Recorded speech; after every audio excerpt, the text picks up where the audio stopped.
Ladies and gentlemen, please welcome your program director, Mr. Adam Craker.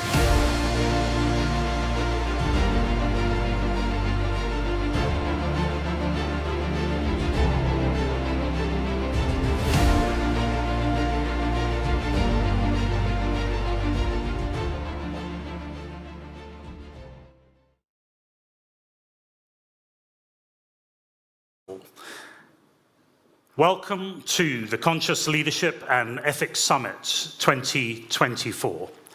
My name is Adam Craker, and I'm absolutely privileged to be your program director today. Once again, in fact, for those of you that have been here before.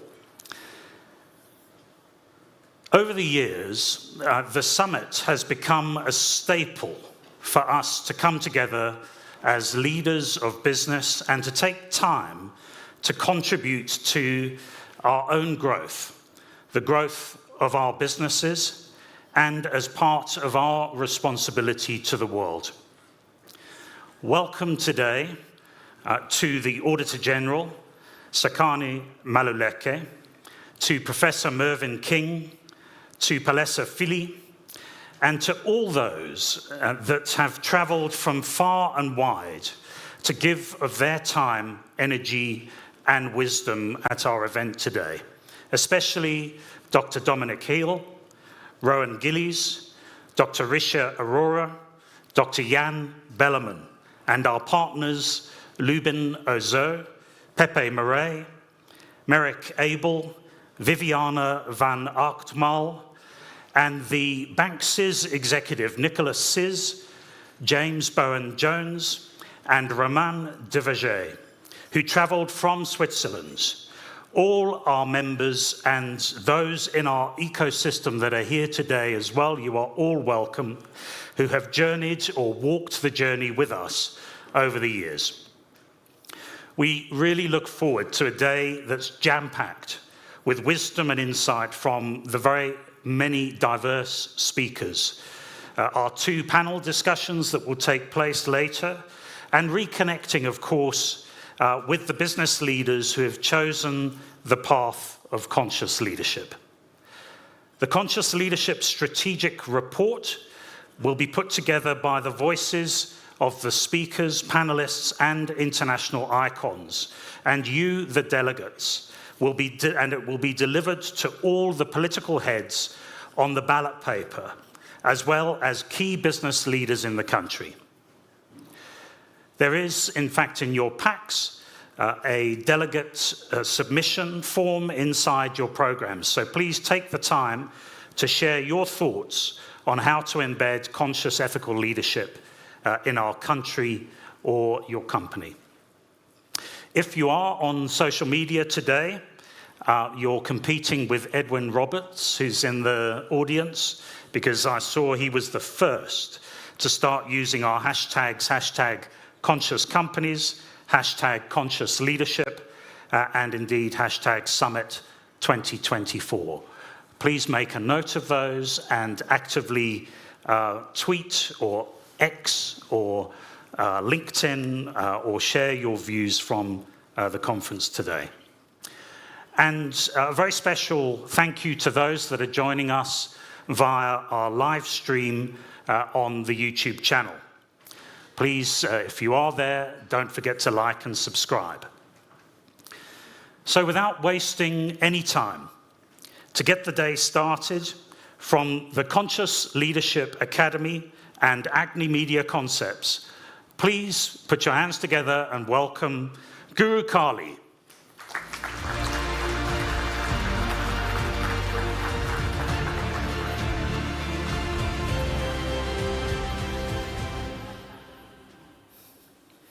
Thank you. Good morning.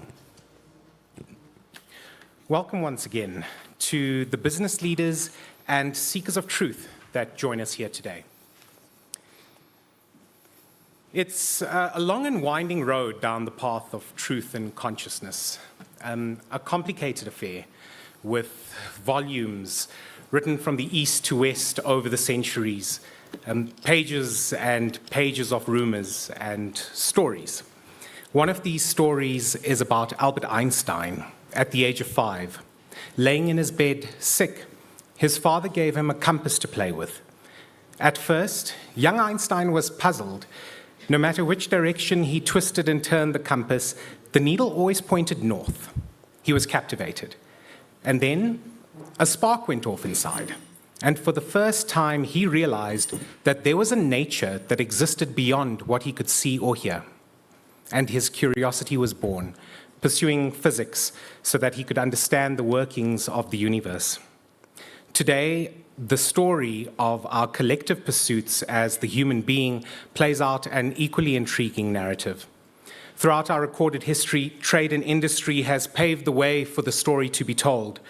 Ancient civilizations navigated across the seas as much as today we report on a CRM, and the oceans can still be as treacherous.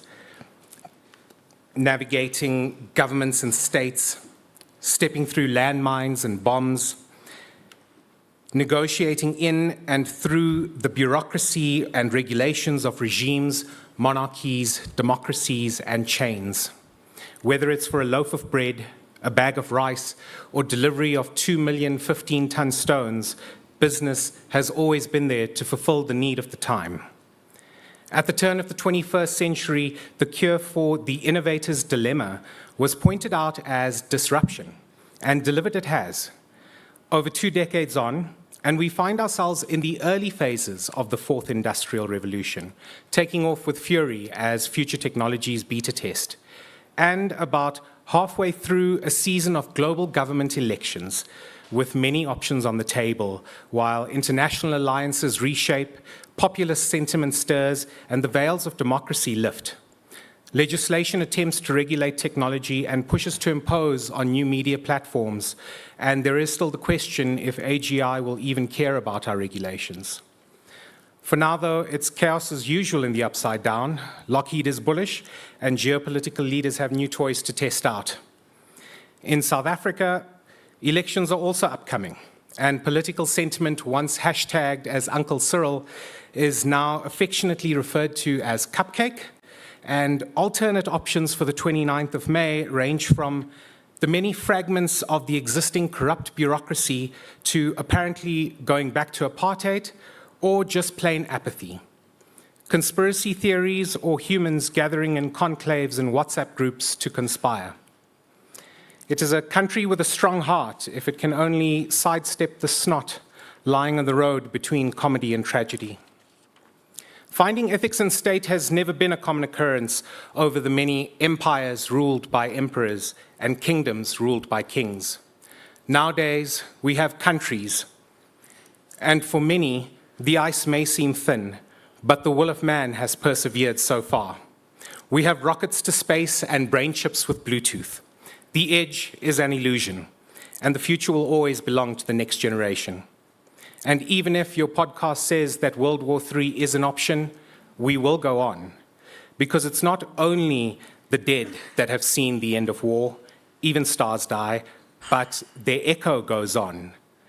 So we each contribute to the chains, enamelware, or perspective, to the apathy, love, or hope, sometimes placing current need above the perceived complications of tomorrow, and sometimes, maybe rarely, with the courage to carry a light for the future.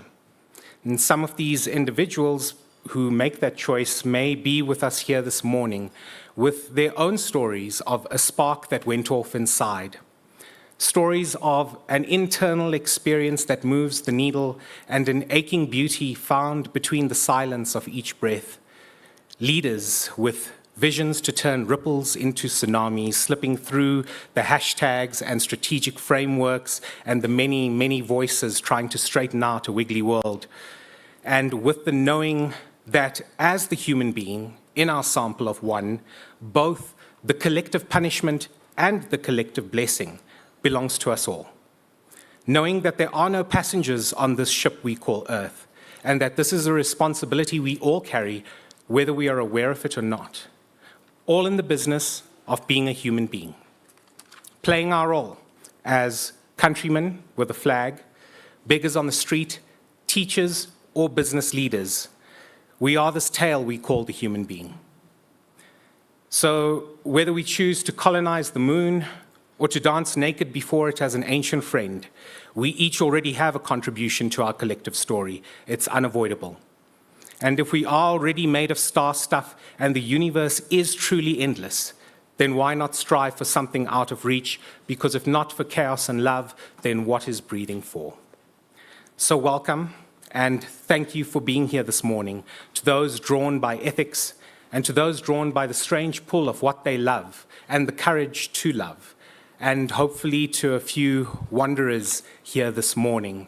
Welcome not just to the Conscious Leadership and Ethics Summit, but as the summit, as the story unfolding.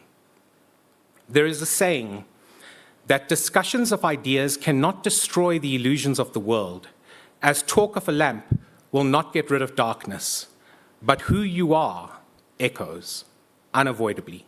I hope that you make it a good one. Thank you. Please don't forget Melvin's mic.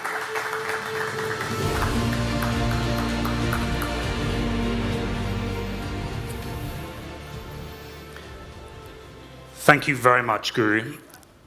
Up next, we have Professor Mervyn King. He is a patron of the Conscious Companies Organisation and the Good Governance Academy, yet requires no introduction as a legend and an icon of corporate governance globally. Ladies and gentlemen, we're privileged to please welcome Professor Mervyn King.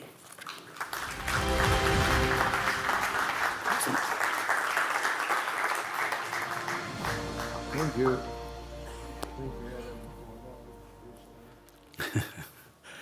But I'm pleased again to be here at the Conscious Company Summit.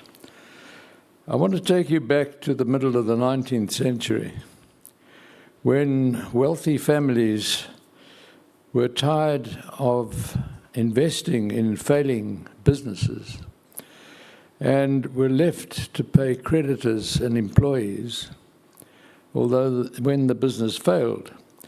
So they started refusing to provide working capital to start new businesses.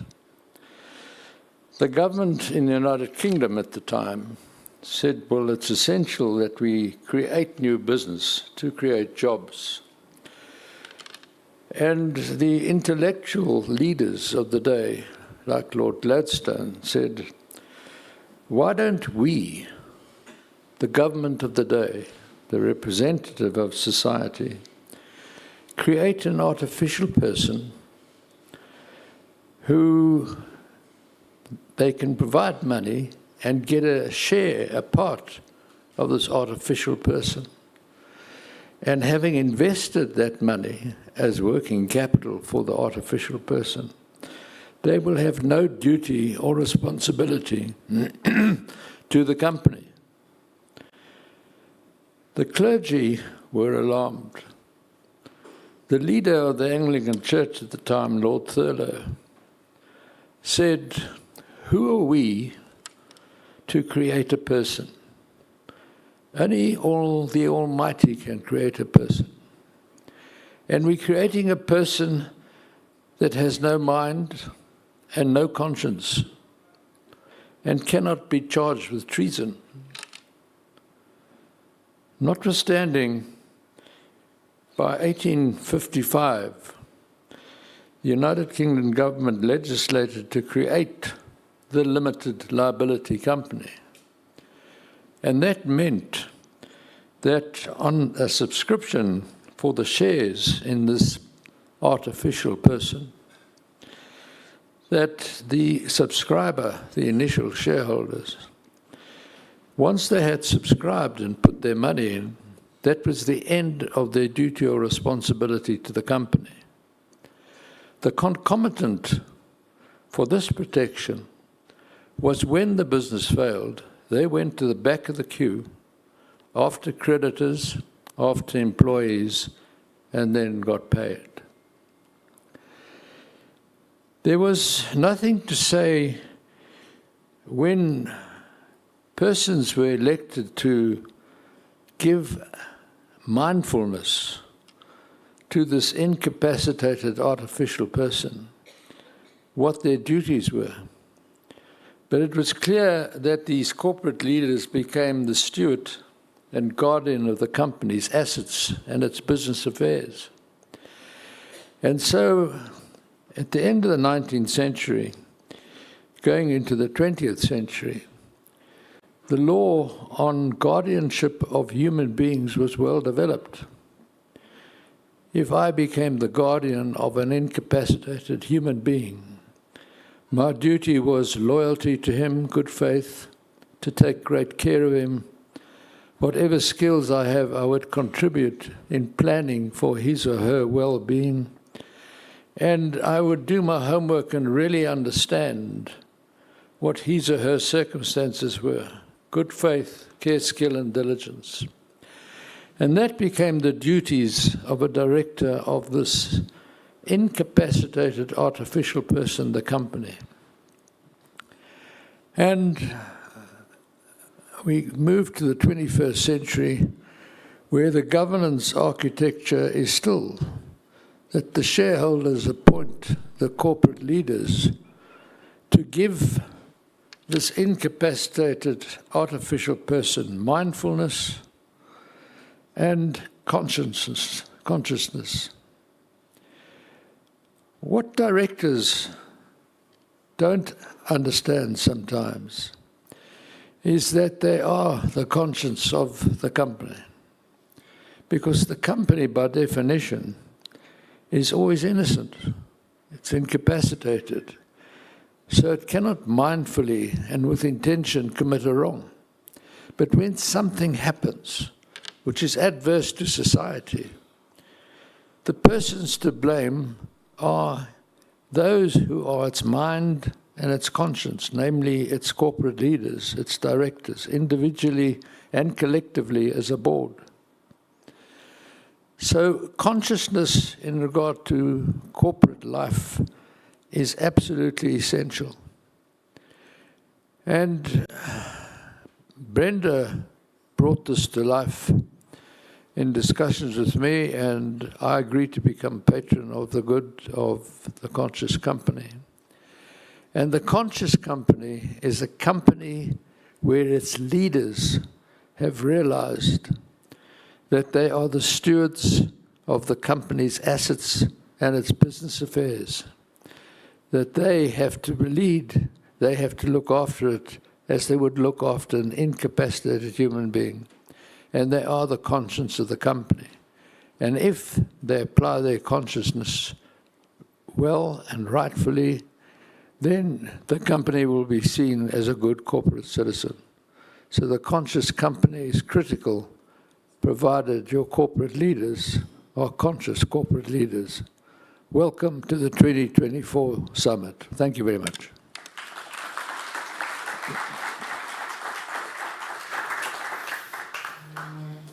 Thank you very much, Professor King. I think it certainly reflects so positively on the purpose of our event today when we contemplate giving mindfulness to a company and the role that leaders play in really taking that forward. I think companies, obviously, the core of any business is to make a profit, but the aim of that company must extend beyond simply that profit motive into purpose, vision, and direction for the organization. And consciousness is really at the core of those thoughts. The partnership between conscious companies and the Mail and Guardian stands as a testament to a shared vision for greater good and the impact of partnership. Our next speaker is the chairman of the Mail and Guardian, who continues to drive the agenda of integrity and authentic reportage in the media. Please welcome Hussein Kajia.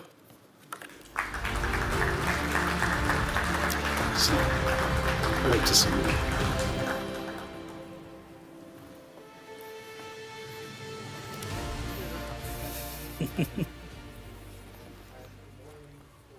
Good to see all of you again here today.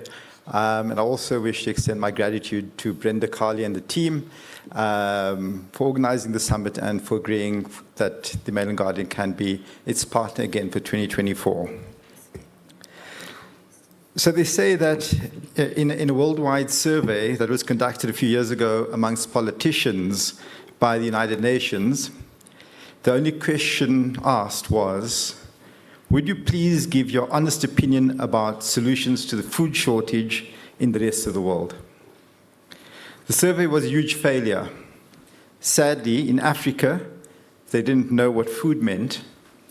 In Eastern Europe, they didn't know what honest meant. In Western Europe, they didn't know what shortage meant. In China, they didn't know what opinion meant. In the Middle East, they didn't know what solution meant. In South America, they didn't know what please meant. And obviously in the USA, they didn't know what the rest of the world meant.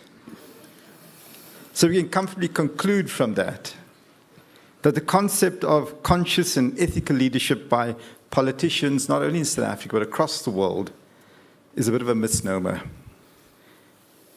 So no doubt, as we all sit here on the eve of electing our 7th administration for democratic South Africa, filled with the excitement and exuberance as we all naturally have, at the prospect of it being lucky number 7, right? We live here with lots of hope. But as I tried to prepare yesterday for this event, I really struggled not to become despondent about the prospect of that opportunity again to vote. And yet, it was a democratic right that was withheld from me for many, many years of my life. Yes, it's campaign time in South Africa. We have 20 short days left until the national election, and it's clear that political parties are pulling out all the stops to get their messages across. And punches, of course. Let's not forget the punches. There's a crucial election here for South Africa. Our country faces a number of challenges which have seemingly been neglected by our country's leadership over several years. Opposition parties, like they do, have launched electoral campaigns. Electoral taglines are used as a lightning-quick and catchy summary of their electoral strategies. Consider the following from these opposition parties, or from these parties.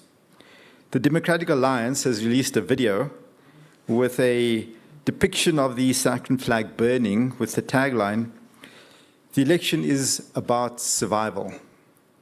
Well, who burns the South African flag? It's sacrosanct. And no matter how they try and spin it now, unfortunately, I think they're off to a bad start. Build One South Africa states that that they are with the people, for the people. That doesn't really inspire me. The Economic Freedom Fighters want our land, our jobs now, stop load shedding. Oh yes, by the way, our Louis Vuitton shoes. The African National Congress says, let's do more together. Well, I ask, do more what? And don't offer any responses to that, right? The Patriotic Alliance says that they are the last hope, and Action SA says, let's fix South Africa. So none of them so far has inspired us or demonstrated a revitalization of sorts that has incorporated ethical leadership into their campaign strategies. Nothing so far. And an election is a macrocosm of a true character of ethical and conscious leadership. If we are looking to these leaders for truth and what the country needs right now, we need to factor conscious and ethical leadership into our decisions. We're looking at our country as a community of people searching for leadership. We must remember the basic principles of ethical business leaders. In a business narrative, ethical leaders view their companies as communities and consider everyone involved when evaluating situations and making decisions. You heard this from Professor Mervyn King just a minute ago. And if we consider the country as a brand or a company, then the country is the community and its populace should be involved when evaluating situations and making decisions. After all, involving your nation building is a key success to securing a position as a successful leader.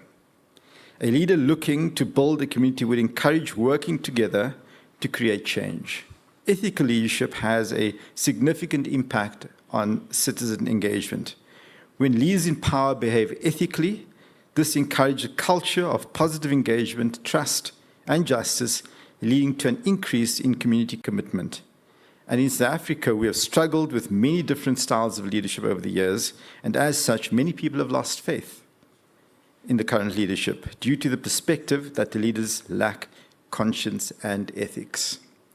So if our leaders embrace ethical, conscious leadership by prioritizing honesty, integrity, and social responsibility, perhaps they can regain the trust and confidence of their country, their brand, and their community. South Africa needs to recreate a strong reputation in the global community and at home. Will these elections bring about the ethical and conscious shift needed? Well, we'll hear more about that during the course of the day.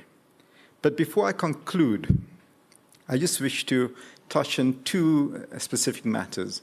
One, I have the privilege of serving on the board of the Media Development and Diversity Agency, which is a state agency, and I'm fortunate to engage a lot with the auditors of the entity, who happens to be from the Office of the Auditor General of South Africa. Now, I've not met Ms. Sakalani yet, and I'm not sure whether she's here, but if I just want to, there's something that gives us hope, is the engagement and my interaction I have with these individuals. Those are reflective of a young group of individuals who understand what South Africa needs, what ethical leadership is all about, and will hold people to account. They've been really impressive, and I really think we should give her a round of applause for leading this team. The second issue I want to touch on is the Mail and Guardian and just the publishing sector in general. It is struggling. It really is on its knees. And I don't think corporate South Africa has acknowledged sufficiently the role that publishing houses have played over the last 20 years in bringing about the change that we've experienced and we've seen happening in the country. We really brought it to light. We continue to do so, and we're a key component of a democracy. And I ask you, as you leave here later today and go back to your places of work, to engage with your leadership back at the office and to ensure and try and secure more funding and more support for publishers, not just the Mail and Guardian. There's space for all of us, whether it's the Sunday Times, Business Day, everybody. You've got to try and help a struggling sector get back onto its legs again.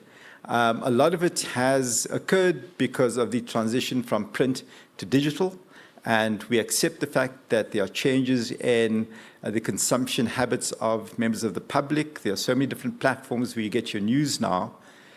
But, we've got to make sure that we do give media the support that they deserve. We're in a big fight with Google at the moment, and hopefully that'll play out in our favor. And if it does, and we do get back sort of the funding as they have compensated publishers across the world in Australia, in Canada, in Europe, then that'll change the sector significantly.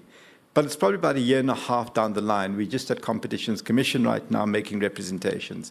But I do ask you as we conclude that you do give this some thought, and also please do enjoy the rest of the day that we have here. Thank you very much. Thank you, Hussein.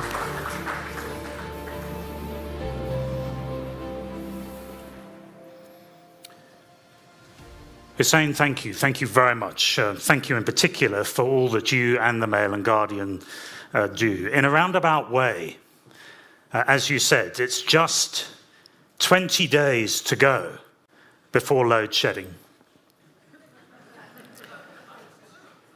Perhaps we have that to look forward to in the not too distant future.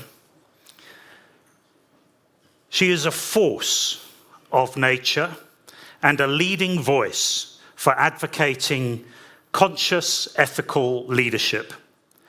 Over the years, her work and dedication to shifting leaders to a new way of thinking and being in the world, one leader at a time, has by now grown into an ecosystem of leaders that I consider to be at the forefront of change.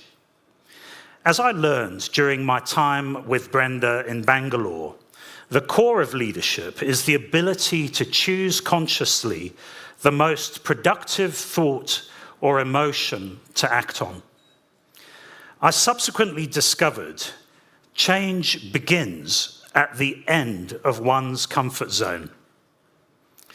I learned after meeting Gurudev Sri Sri Ravi Shankar at the Art of Living ashram in Bengaluru, if you hold on to comfort, you can never grow. The more you let go of comfort, the more it comes along. In fact, it chases you. Holding on to commitment gives a direction in life. If you let go of your commitment, you cannot be successful. I'm enormously grateful to Brenda for showing me the way and how to traverse my comfort zone, and I remain committed to supporting Brenda and her work and the success we achieve through this together. Please welcome the founder and chairperson of Conscious Companies, Brenda Carly.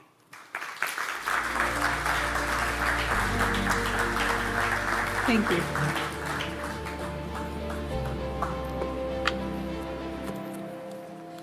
Good morning.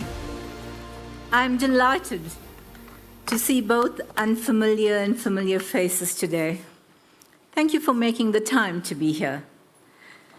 You know, every year it gets just a little easier, this journey to awaken leadership to consciousness and to harness their innate nobility. There is a Sanskrit word called chitgana.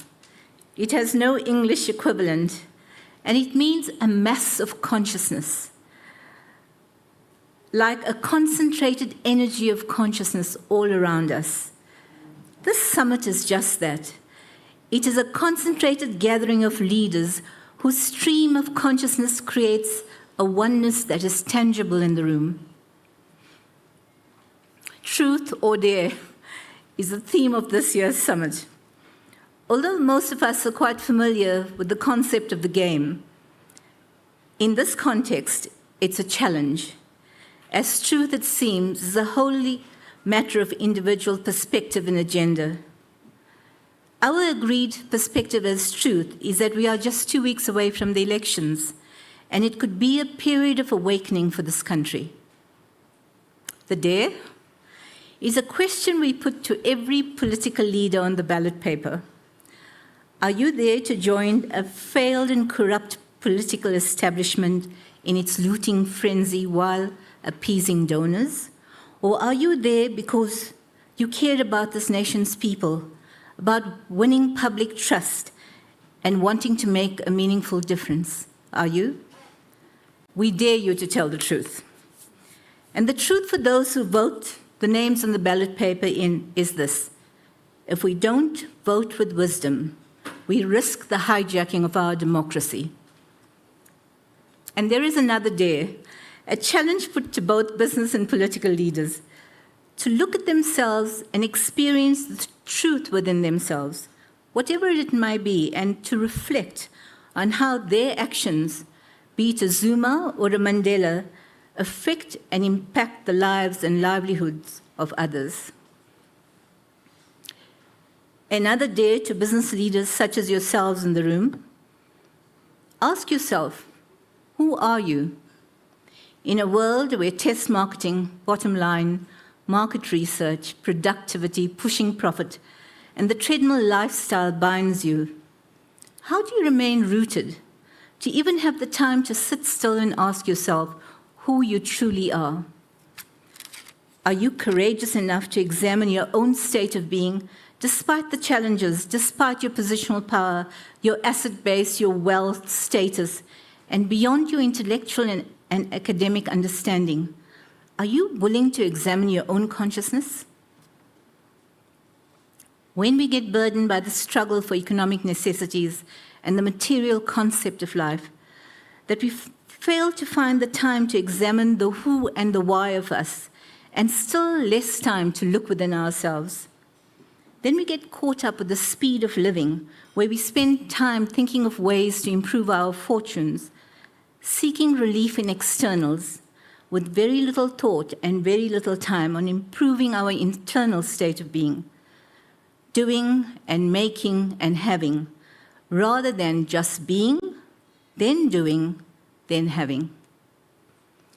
And you may materially have it all, but when you have seen the last city and toured the last country and wandered through the streets of every historical place and tasted the cuisine of the best restaurants in these cities, and if you still feel that there's something missing, a vague, nagging emptiness within you, despite all the external trappings, comfort, and luxury, this is the calling to awaken to consciousness to discover who you are. So when we are honest enough to accept and acknowledge that feeling that something is missing that you cannot quite put your finger on, then it's time for us to seek and understand the mystery in our own existence and experience our own consciousness.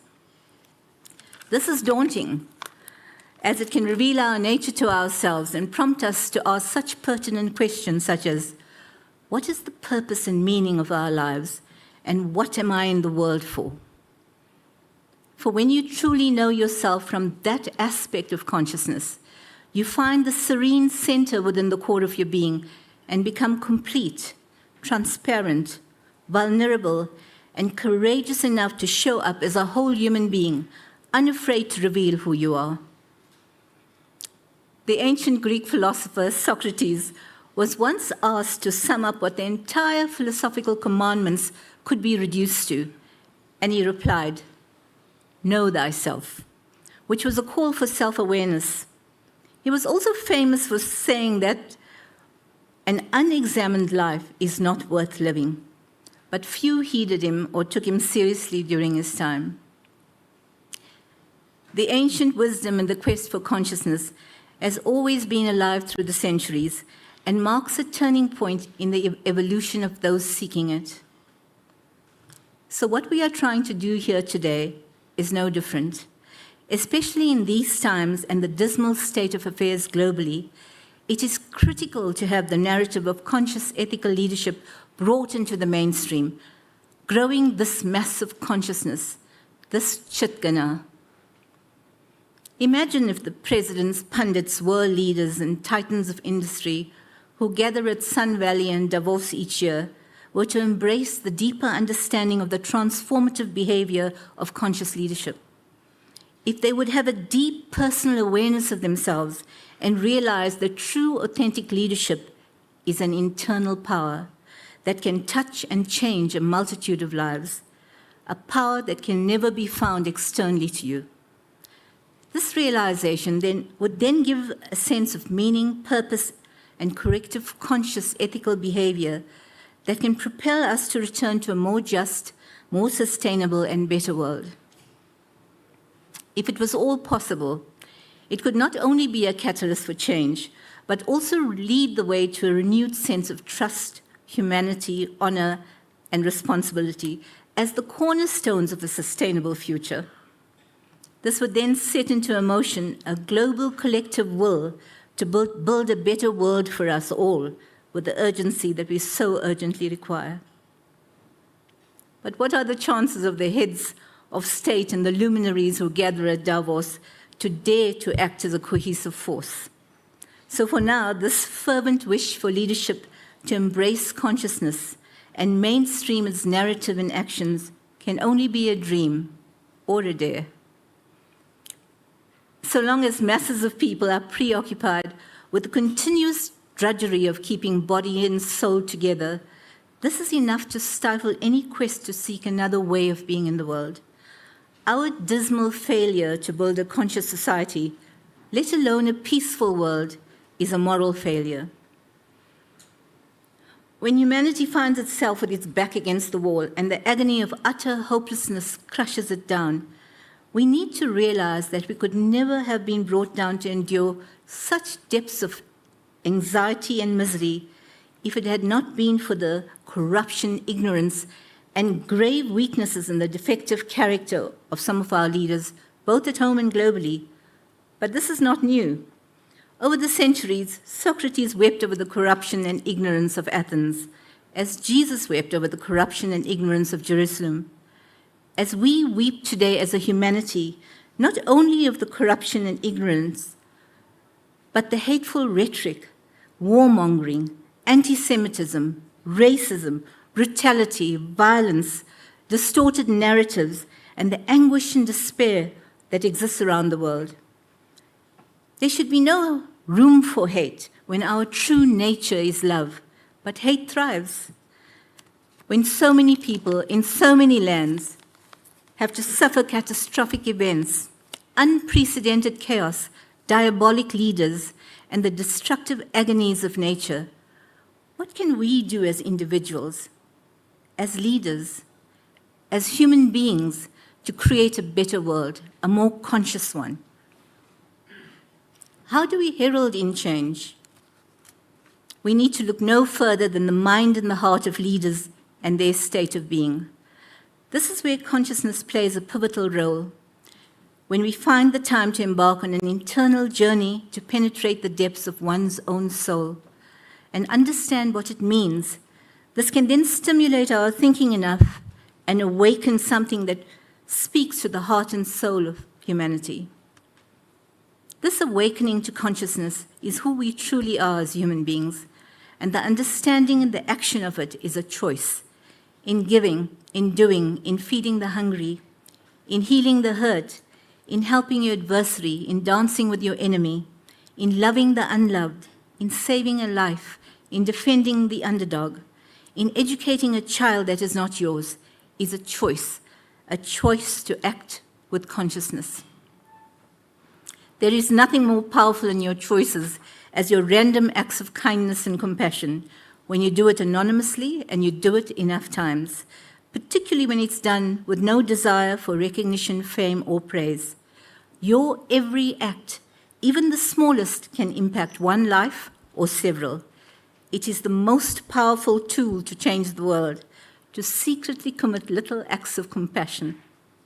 I know such a leader, and he's present in the room. He'd be thoroughly embarrassed if I'd mentioned his name. Over the years, his anonymous acts of kindness, neither seeking praise for himself or his company, has earned him my unwavering respect and love. If he can do it, what is holding you back from your little acts of compassion and kindness? What is holding you back from acting on behalf of humanity? The answers lie within you and the choices you make, and that is all we need to know for now. So if I had to sum up with just one line of dare, it would be what Socrates had said: know thyself. Thank you all.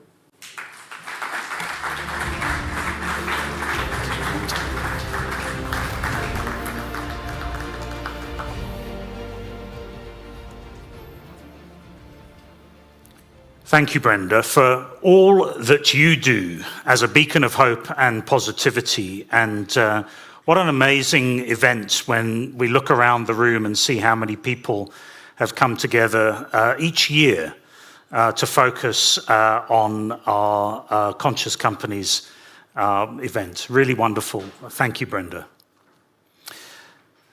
Our next speaker was the winner of the 2023 Conscious Companies Awards in his role as the CEO of Sumitomo Rubber South Africa, and now a partner for the Conscious Leadership and Ethics Summit. Ladies and gentlemen, please welcome Lubin Ozo.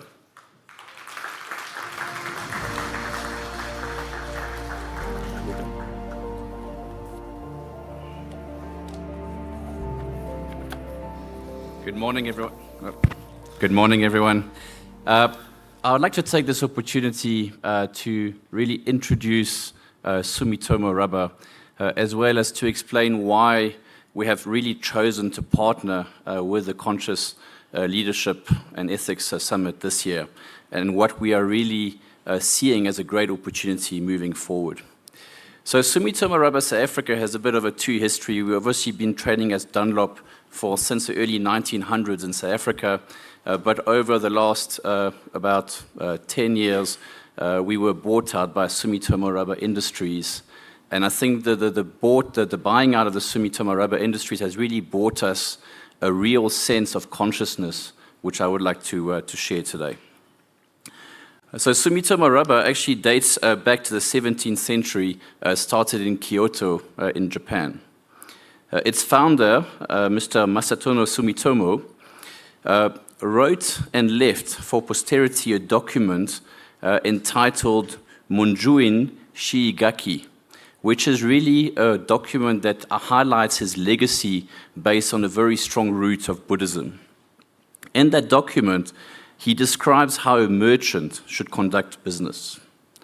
To this day, this is the root of our business philosophy of pursuing integrity and sound management rather than easy gains. Today, this philosophy still holds very strong in everything that we do and talk about at Sumitomo. And it's really around 4 key business philosophies. The first one being integrity and sound management. And that is really to value trust above all else, to always earn the trust of others. The second one is about enterprising spirit. The third one, people are our most important asset. And the last one is really about benefit for self and others. Private and public interest are one and the same. On the last one, I think we must always strive to maintain a sense of gratitude to society and conduct our affairs in harmony with public interest. So that really that strong sense over the centuries has really kept with how we do our business.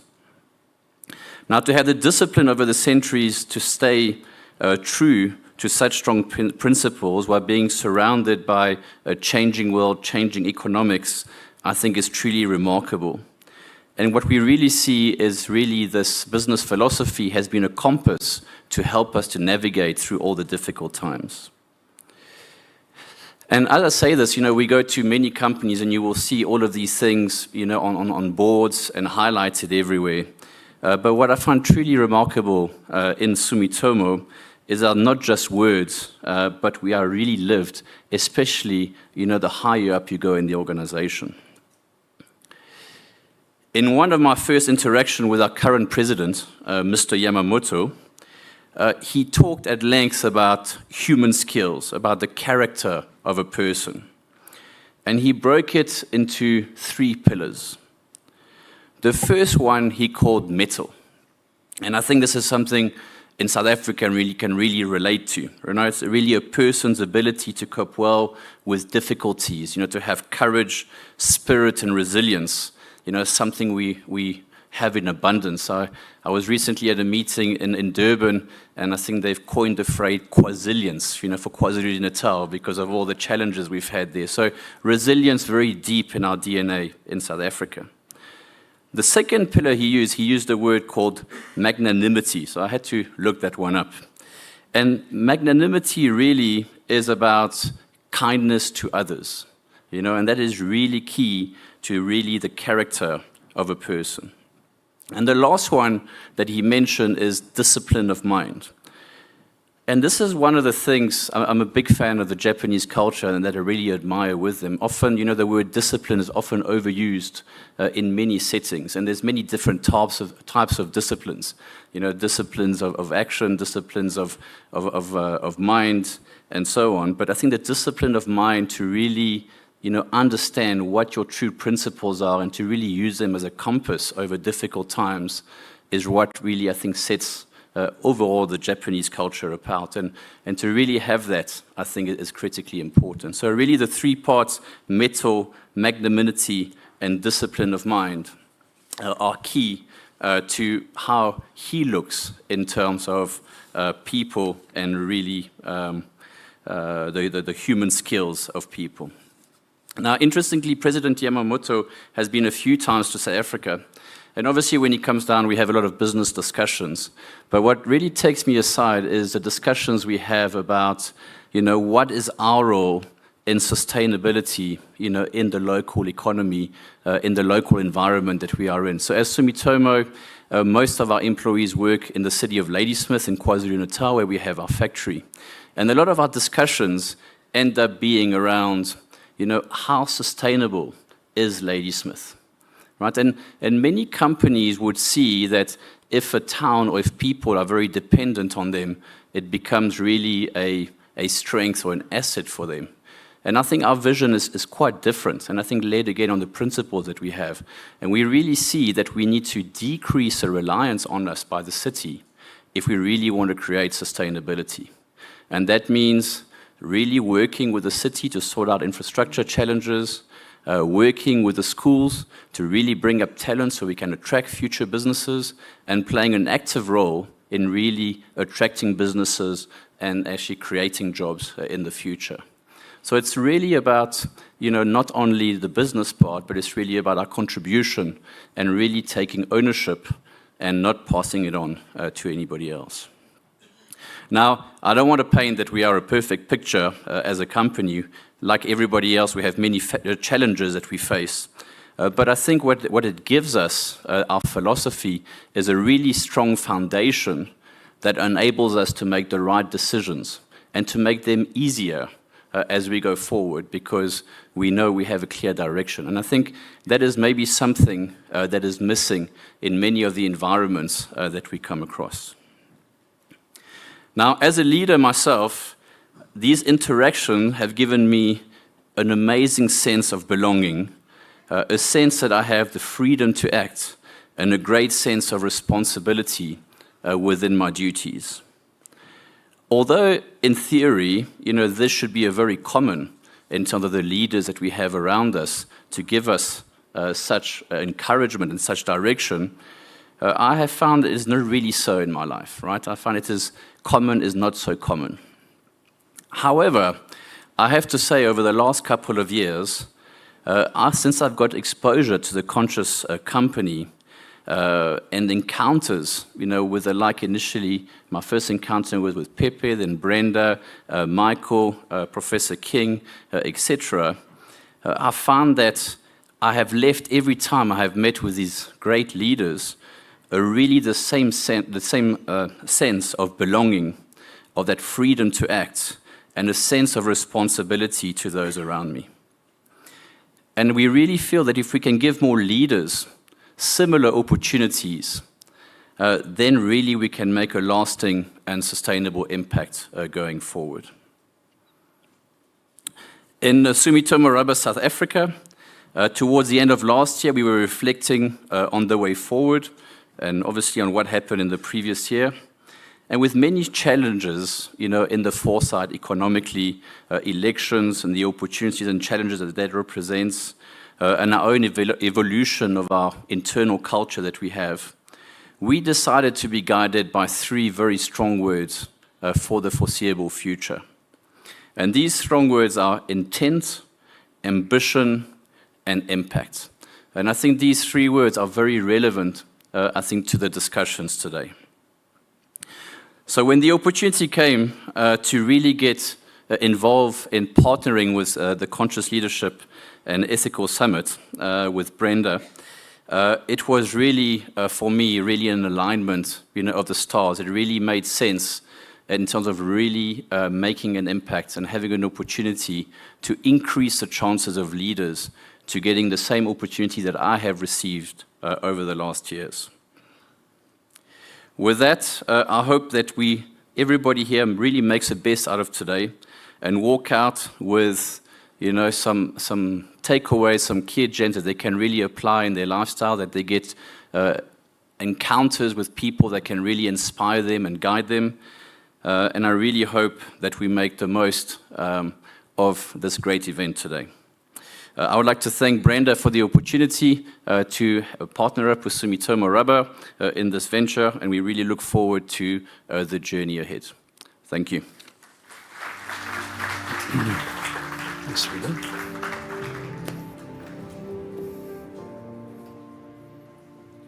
Ruben, thank you very much. You made me really think about, in the current context where we cannot take for granted the international involvement of organizations like Sumitomo in our economy.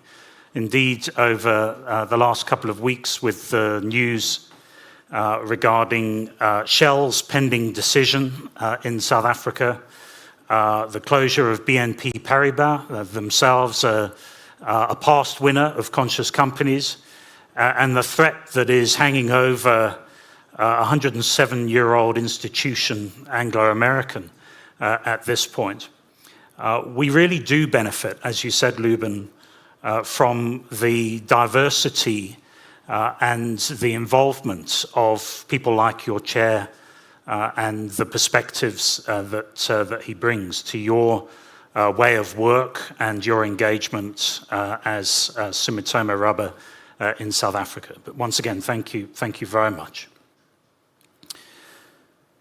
A reminder to us just at this point, if I may, that nominations for this year's 2024 Conscious Companies Awards are still open. So please look out on the Conscious Companies website for more information there. And indeed, I'm reminded, and it was a few years back now, that the experience as a CEO or a business leader going through the conscious leadership evaluation process is both daunting and revealing. The judging process forces candidates to respond authentically to the questions and situations that they face. Those that rely on a facade or a script are soon exposed. As Peter Drucker says, too many executives think they are wonderful people because they talk well. They don't realize that being wonderful with people means listening well. My experience at the ashram was profound, and the combination of reflection and learning opened my mind. Their guidance on how to create headspace and focus through meditation was life-changing for me to advance as a conscious leader. I'd always shunned the idea of meditation, blaming the incompatibility of meditation with my ADHD tendencies, when actually this probably created a more intense experience when I finally silenced the noise in my head, simply by learning how to focus on my breath. With our recent announcement of our intent to merge with Plus 1X, the growth of IQ Business means that we will soon exceed 1,500 team members. Our journey was inspired by a fellow recipient of the Conscious Companies Awards, who has dedicated his life to help people grow to achieve the highest levels of self-worth, honesty, and excellence by nurturing ideas, dreams, and trust. He is a published author and the Group Integrated Chief Creative Officer of Joe Public. Please welcome Pepe Murray.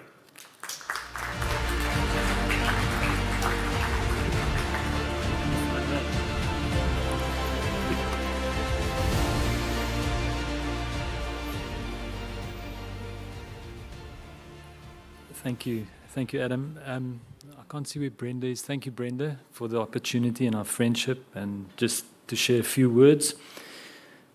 It's easy nowadays to get our words done by AI, which I did not do this time around, but I did use Google. I want to share a story with you. I was saying earlier on these conferences, this is truly one of my highlights of the year. But you always just remember one thing. I call it the Harry Met Sally moment. So hopefully out of today, each of us can walk away with one nugget. But there was a great king whose castle sat high on a mountain overlooking the village he ruled over. He was a decisive, fair leader who served his people to live in peace and harmony for many years. He was respected and deeply loved by all of his people. The villagers all shared water from the same source, a well that sat in the center of their home. One day that well became contaminated with poison, and anyone that drank from the well almost instantly turned completely insane. After only a day or so, all of the villagers had drank the water from the well, and the once harmonious village was then being torn apart by lunatics. The king and his wife did not get their water from the same well that their people drank from, so they were spared from the mass insanity. The king, fearing for the future of his village and the well-being of his people, descended into the chaos, trying desperately to restore order and harmony. But the villagers suddenly refused to listen to their once beloved king. Something was very different about him, and what was once utmost respect turned to judgment and fear. All the villagers agreed that the king has gone crazy. The king was chased back to his castle by the villagers, threatening him that they would tear his castle apart unless he relinquished his crown, because in their view he was no longer seen fit to rule his people in his crazy state of mind. The king was full of despair and resorted to the only possible solution. "What if we go drink from the well?" he said to his wife. "Then we will be the same as them." Seeing no other way out, the king and his wife escaped from the castle and went directly to the well in the village, drinking its poisoned water. Just like everyone else, they almost immediately turned insane. The villagers found the king and his queen and were overcome with joy. Thankfully, the king and queen have come to their senses. They were talking and acting exactly like them. I love this story, and it teaches such a valuable lesson above all, and that is how difficult it is to rise above external challenges and pressures and remain aligned to one's own inner rudder.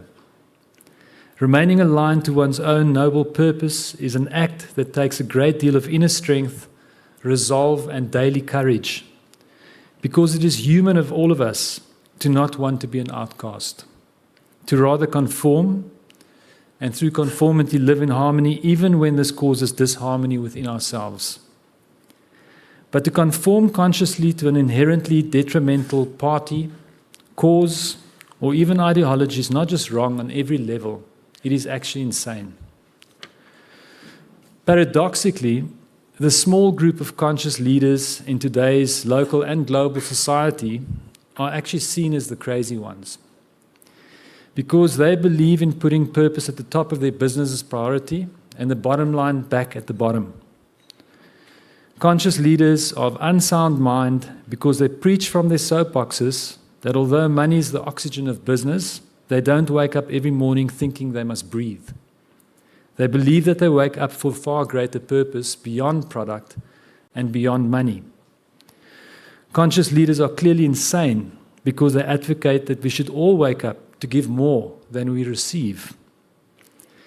In his profoundly insightful book, The Untethered Soul, which I'm halfway through, author Michael Singer explained the phrase consciousness simply of being aware of one's personal reason for being.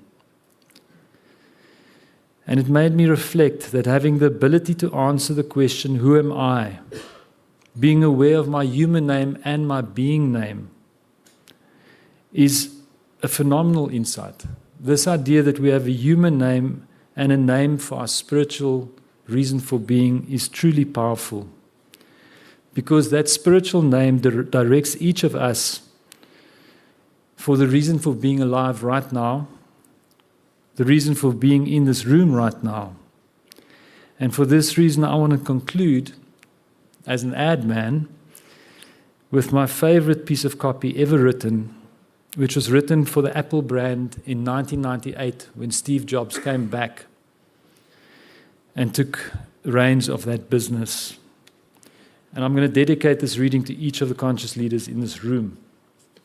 Beautifully written, and I absolutely love it. Here's to the crazy ones, the misfits, the rebels, the troublemakers, like Michael Juden, the round pegs in the square holes, the ones who see things differently. They are not fond of rules, and they have no respect for the status quo. You can quote them, disagree with them, glorify or vilify them. But the only thing you can't do is ignore them, because they change things. They push the human race forward. And while some might see them as the crazy ones, we see genius, because the people who are crazy enough to think that they can change the world, like Brenda, are the ones who do. Thank you.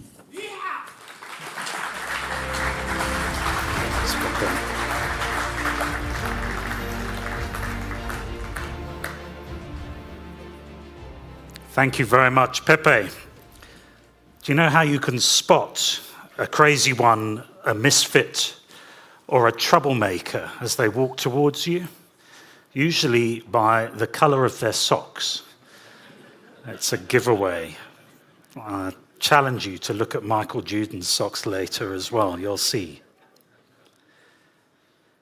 Our next speaker is a non-traditionalist in the international banking space with a mission to introduce meditation and conscious practices into the corporate world. Joining us from Switzerland, please welcome the relationship manager of the CIS Group, Romain Duverger.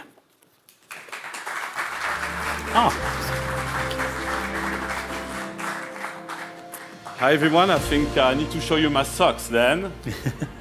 I'm one of them. I'm extremely happy and excited to be here. It's a huge honor, and we'll have the chance to talk with many of you about all the synchronicity that led me here with my friend Rohan, the CIS family, Brenda, so thank you so much. Before I get into my own journey, I think meditation consciousness is actually something we want to experience. So my invitation, a little exercise all together. We're going to first close our eyes and take a little moment together. So if you want, close your eyes, and I'm going to share a very simple, powerful technique, which is called the technique stop. So we stop everything we are doing right now. We start having a big smile, that's the letter S. And then the T, letter T is for we take 3 big breaths. So we inhale through the nose and we exhale through the mouth. We take another one. And we take a big one all together.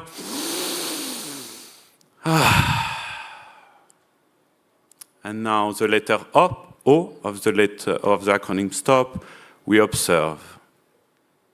Observe the sensation in your body, observe your breath, observe your mind. Without judgment, simply observing. And now the letter P, we proceed with peace.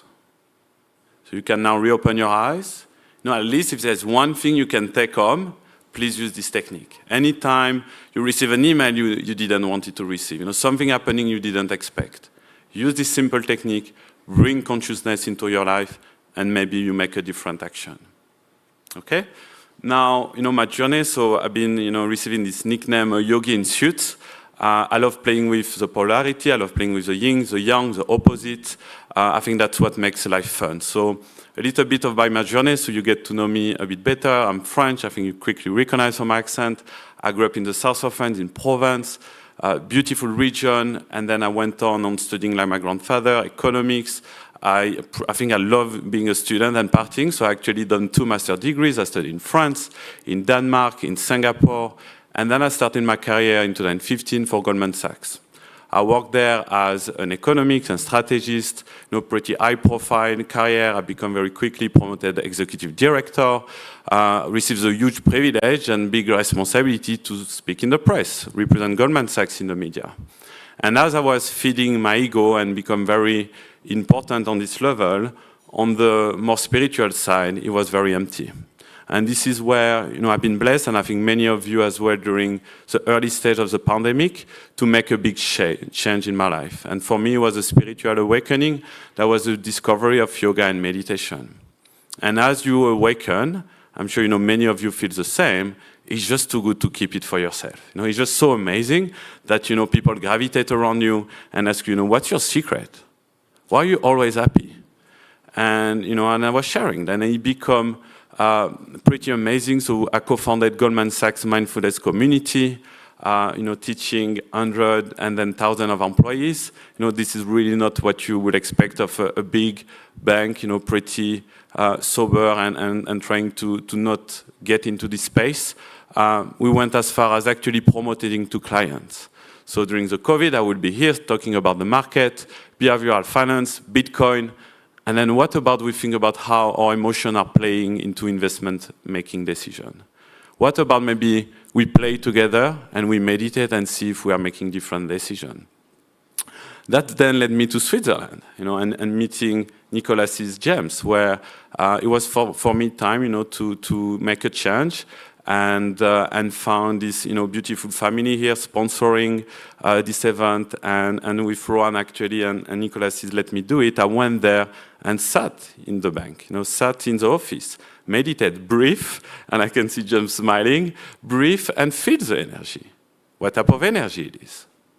Is it heavy? Is it light? Is it inspiring? And what I felt, it was beauty, aesthetic, love, the possibility of the future and anything can happen. Do you know where I felt the same energy? Another crazy place, in the Kuru Desert, for Africa Burn last week. I felt it as well in the township city in Langa, where there is a beautiful music academy, where with the support of the burners, they are building schools there. And same, you go there, it's extremely poor. You see two families sharing a sea container together for 30 years. What did I feel there? Love, compassion, joy, and the hope. So I think there is something beautiful, and in every crisis, actually, we can always see, all the drama, you can find source of inspiration, fight, the resilience Ruben have been talking about. And I think South Africa, the little I know, is my first time here, and I feel very privileged, but I think South Africa is at this pivotal point.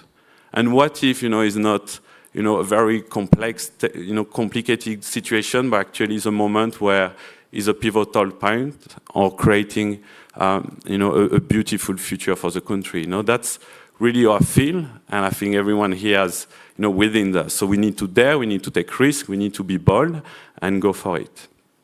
Now, before, I'm conscious of the time and I want to respect that. So before I close, there is a story I wanted to share with you that just emerged at the Burn, and it's a beautiful story. So maybe some of you have read it. It's the story of the big panda and tiny dragon. So, there are these two little friends going through life and experiencing different adventures. And, in one day, teeny dragon is asking big panda, what's the most important thing?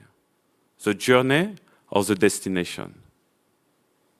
What's the most important thing, the journey or the destination? You're all leaders, and we focus on the destination, we enjoy the journey. But big panda actually answers, it's you, my friend. It's a companion, it's a friendship. And I think I want to draw your attention that sometimes we get, caught up in our daily lives, the responsibilities, the hard work, and we forget, the one we love, our family, our friends, our employees, your clients. Don't forget that we're all human, we're all one.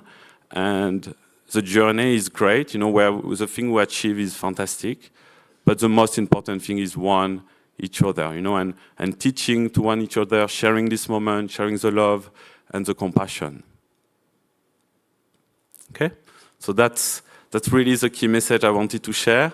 And I would like to inspire you as well. I was capable to co-found a mindfulness community at Goldman Sachs. We are running meditation monthly at SEAS. Maybe an invitation for you to see, what can you share? What can you teach to your colleague, to your board member, to your friend, to your family, to your community? Bring that with everyone, because consciousness is great. We can talk about it for hours. We can write book, but at the end is to experience it and to share it together. Thank you, thank you, thank you. Namaste.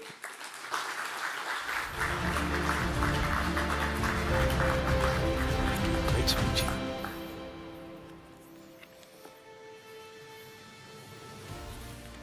My goodness, can you feel the energy? I certainly can. I've never met you before, but you're in the right job as a relationship manager. I instantly felt the energy, the positivity, the passion, the compassion. And you reminded me that one of the things that I learned, again, in the ashram was to practice dispassion, along with passion and compassion. The separation, the ability to actually step out and clear one's mind and be focused and fresh. So vitally important. It's been so important to me. But Raman, that was amazing. I really enjoyed listening to you, and I really feel your energy. Here's a quick quiz for you. What's the collective noun for a group of doctors? Some might say a hospital. I think it's actually probably more a faculty. And we have many doctors with us today, a body of professionals, Brenda, that are working in support of the Conscious Companies Institution. And it's really wonderful to introduce Dr. Dominic Heel. Dominic is a well-published academic, and he is pioneering an approach to identify and assess reputation risks. Dominic is a partner of Hewers, a niche market crisis communication and reputation risk management consultancy, and he is a program director at the Cranfield School of Management in the UK. Please welcome Dr. Dominic Heel. Thank you.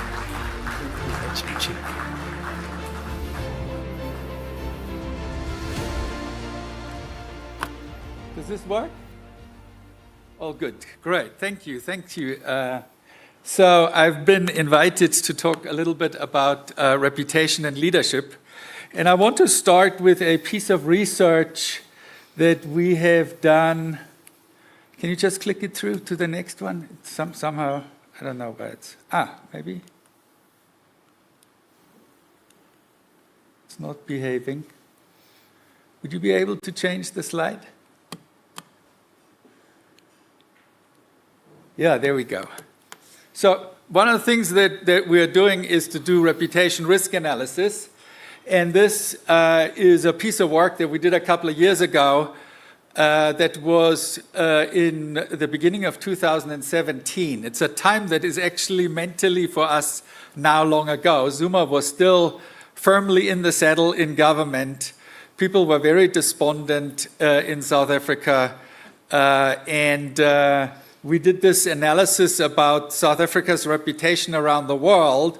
And one of the things that we found was that there was an imminent crisis around corruption filtering through to the international arena. So if you look at this slide, you see on the side how high the impact of certain topics would be, and then you see at the bottom the likelihood of certain things materializing, and I've juxtaposed or put on top of those risks a very simple risk matrix so that you can see how a risk analysis in our world works. And I recall presenting this in, I think it was January, February 2017. And in April, one of the talk show hosts of 702 called me and said, look, I just had friends from overseas, and they talk about South Africa in a way that I just do not recognize. They talk about it so positively, and we are seeing that things are not going well, corruption's everywhere. And I said, this is exactly what our research is showing, is that there is this disjunct that eventually will have to give. If this is too big, it will crystallize around a particular issue. And a couple of months later, then the Gupta email leaks came out. Bell Pottinger disappeared. A whole bunch of auditing firms and consulting firms got into major trouble. And so the story went. And you can see when you do your analysis about your reputation risks and also the opportunities, well, you can actually see with a high degree of confidence what is going to come. We also see here where the opportunities are. The South Africa, and that is still the case, has a case for being a very wonderful, beautiful country that when people come, they go back and they tell their friends what a beautiful place this is, and they bring more people along. So on the left-hand side there, you see where our reputational opportunities are. Of course, the picture now looks different because these issues in the red quadrant have materialized, so they are now in the global conscience. And I suppose if we want to rebuild our reputation, this is really where we could do it.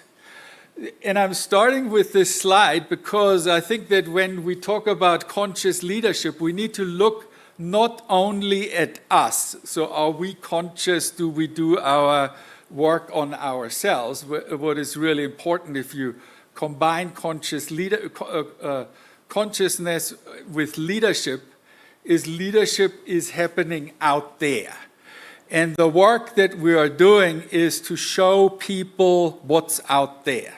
What's out there inside their organizations, what's out there outside the organization. It's sort of interesting that when we talk about leadership, we talk at the leader a lot. That's similar to if you would look at, am I giving a great talk? You look at me as if here is where the talk happens. The talk happens where you are. Either what I'm saying makes a difference where you are, or it's meaningless. Leadership does not happen here, it happens there. And the task is, I think, the first task of anyone who is interested in leading is to see what is actually the situation out there, what does it call for? What do individuals call for? What does a group call for? What does an organization call for? What do my stakeholders call for? Can you change the slide, please?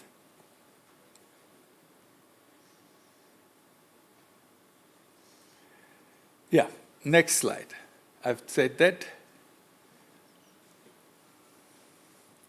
So what I've learned in dealing with reputation, and I've done reputation studies now for, 20 years or so, is you cannot manage a reputation independent of the culture of the organization. You need to understand both of them at the same time and then figure out how do I bring them together with my strategy. And the tricky bit here is that I hopefully know what my strategy is, but often we don't know what our culture is, we don't know what our reputation is, because it's not running around there somewhere where I can pin it down and sort of say, here it is, this is how I change it. And I suppose it's therefore our work is to figure out, how do I show what that reputation is? How do I show what the culture is? To what degree are those two elements in harmony with each other or in disharmony? And when they're in disharmony, then risks emerge, opportunities get lost, and the task of leaders is really to bring those three areas together and to I'm looking for the word, to hone into them, to resonate with them, to listen to them. I'm going to change the slide, please. Yeah, so this is sort of conceptually always my most important slide in looking at what the task of leaders is in building a reputation. If you look at this matrix, what determines what's good or bad is the strategy, is your intent, is your values. So either your reputation is in line with your values or it's not in line with your values. Either your culture is in line with your values or it's not in line with your values.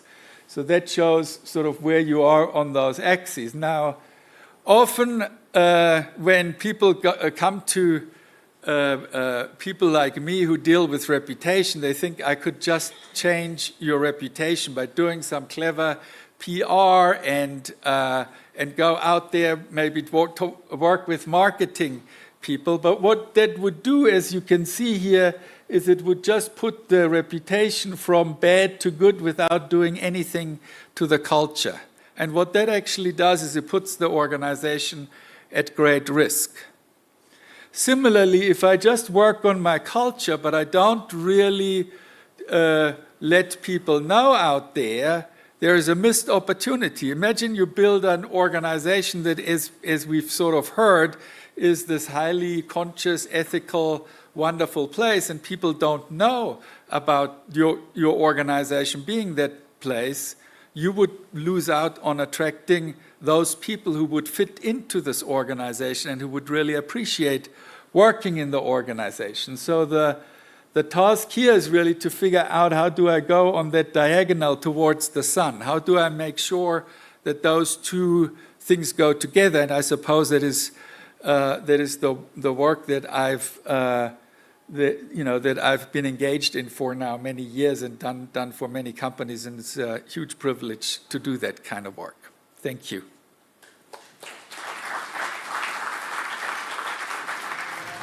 Thank you very much. Thank you.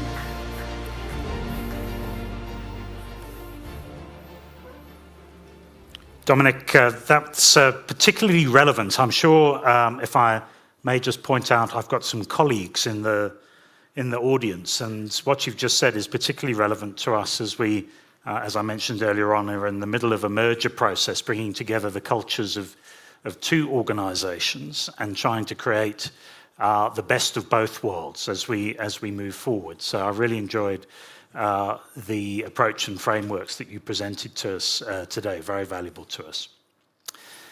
Next, we have Rowan Gillies, who is described, and I would suggest you listen carefully, breathe for a moment, as a playfully provocative polymath, actioning through diverse innovator, intermediary, and investor roles, the developing, scaling, and leveraging of conscious human and tech systems to deliver whole system efficacy at each of the dimensions of self, sector, and society, while operating with an acclaimed edgy, compassionate power, presence, wisdom, and integration.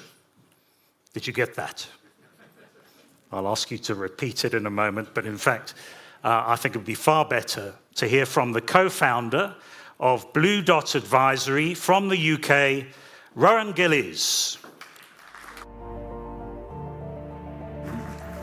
Thank you, Adam. Yeah, thank you for all you're doing. Yeah, thank you.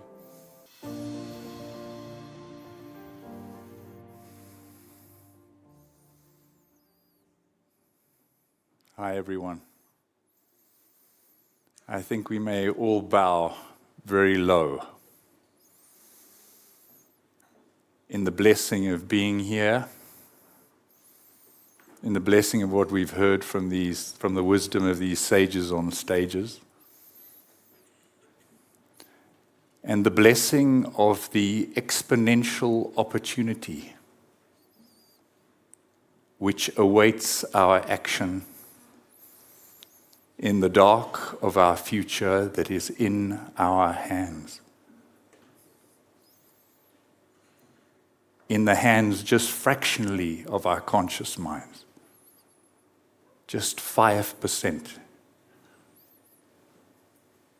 And in the hands also of our subconscious and our unconscious minds that apparently account for that other 95%.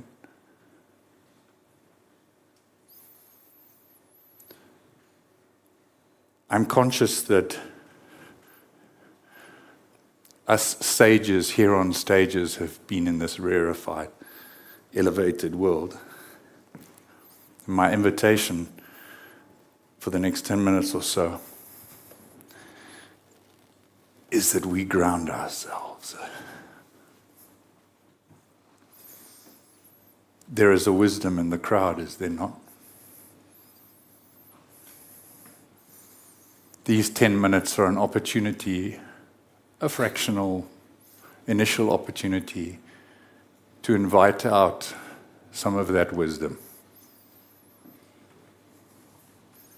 You guys have been sitting, listening, sensing, thinking, emoting, a little speaking.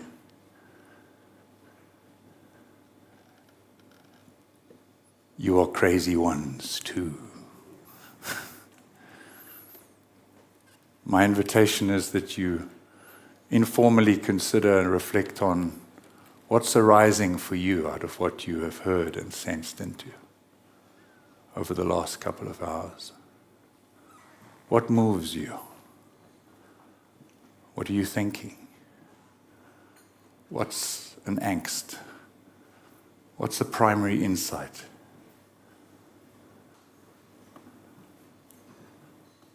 What is different? What you experienced this time round that is edgy? I have a microphone. It's optional. My invitation is for me to keep quiet for 5 minutes and for us to percolate in the silence that I trust will also be interrupted in inverted commas by some of those thoughts that arise for you.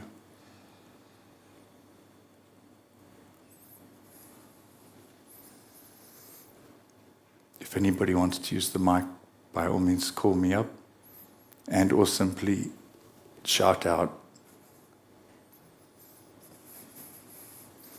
words, images, need not be lucid, anything.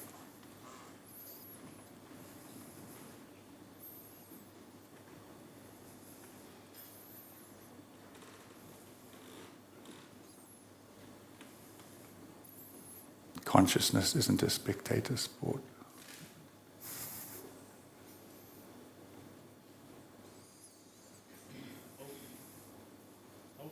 Hope. Humility.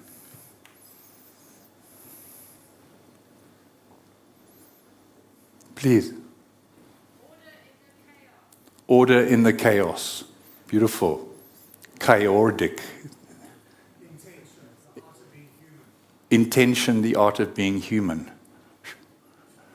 I heard somebody else say. I prefer chaos in the order.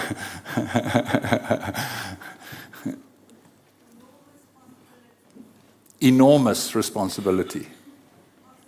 Possibility, enormous possibility, yeah. Exponential possibility. Human connectedness.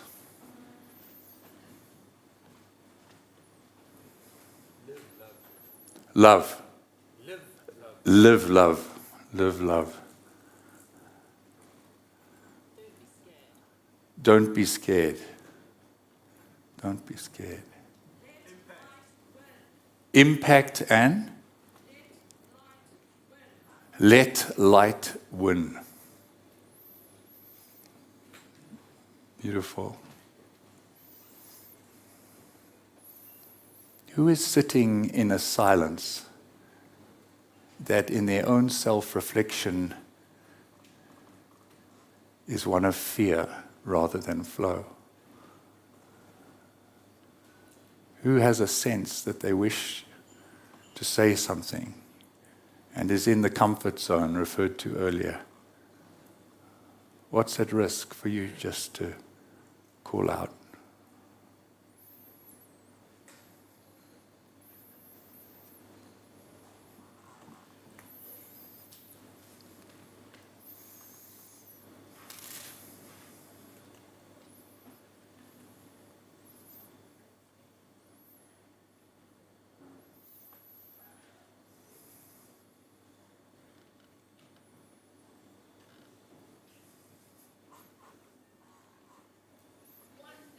Oneness. Yes.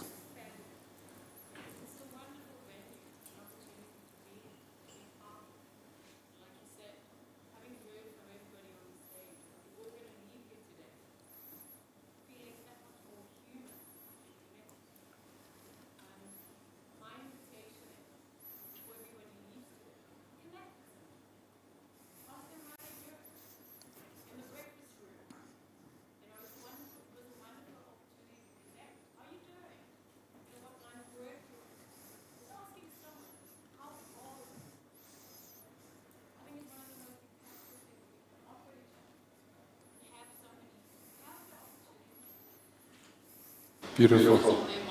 Thank you.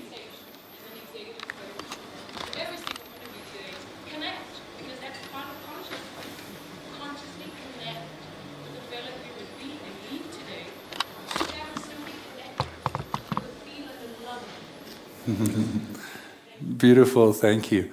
And I'll just summarize that not so eloquently. So an invitation for us to all connect as an inherent part of our consciousness, and to connect directly with one another, picking up very much on Romaine's companion theme.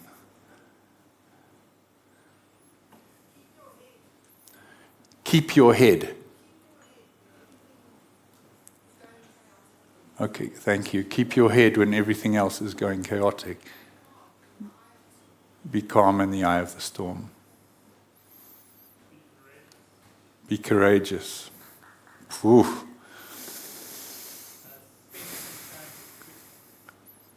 Spend some time with questions.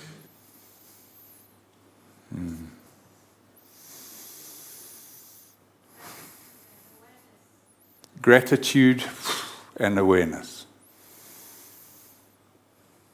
One of the most powerful of all the values, gratitude. And we've looked at that scientifically. That's yeah. Healing.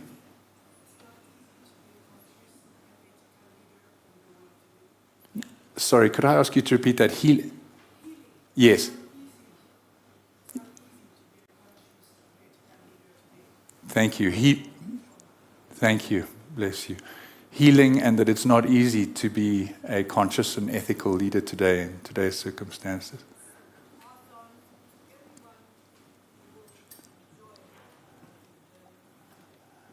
And sorry, I'm going to ask you to repeat.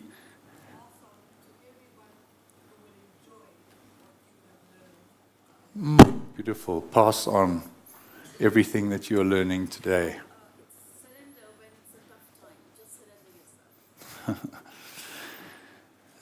From Dr. Aurora, surrender. Surrender when it's difficult. My invitation is, if you don't mind, at some point, you may wish to speak to Dr. Aurora about surrender. She has deep, personal, courageous experience of that, and is here today specifically because of that. So thank you also. Yes. Loving what is.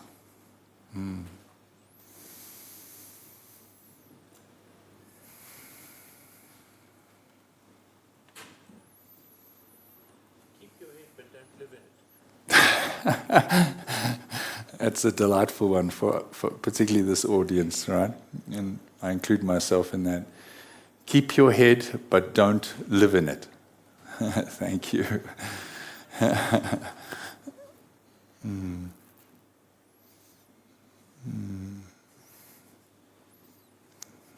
One more, please. Compassion.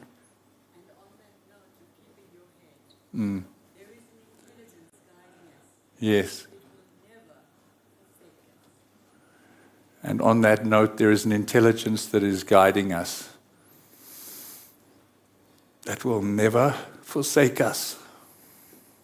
Trust. Dare I play provocatively? Beats hope any day of the week.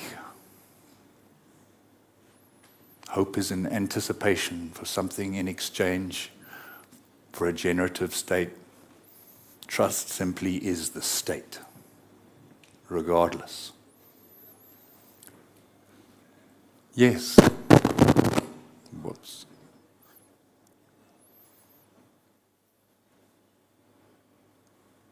Please. Lots of wisdom in this beautiful crowd.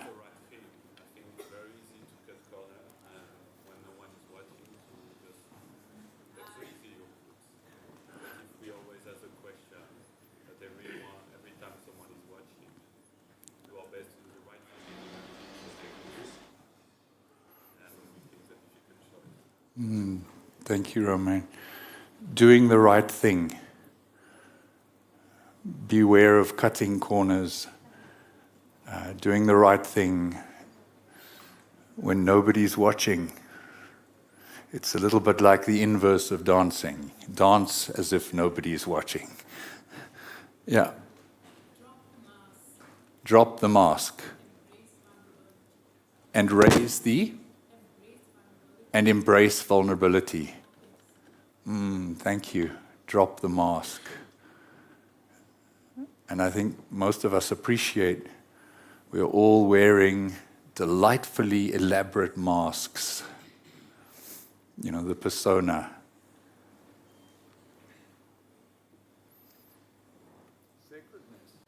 Sacredness. Thanks, Jan. Sacredness. Be led by Spirit. Be led by Spirit.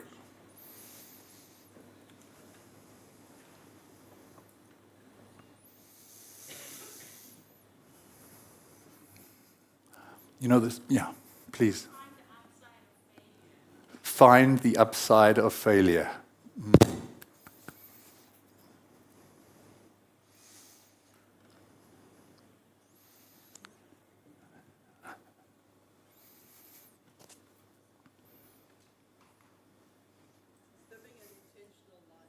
Living an intentional life.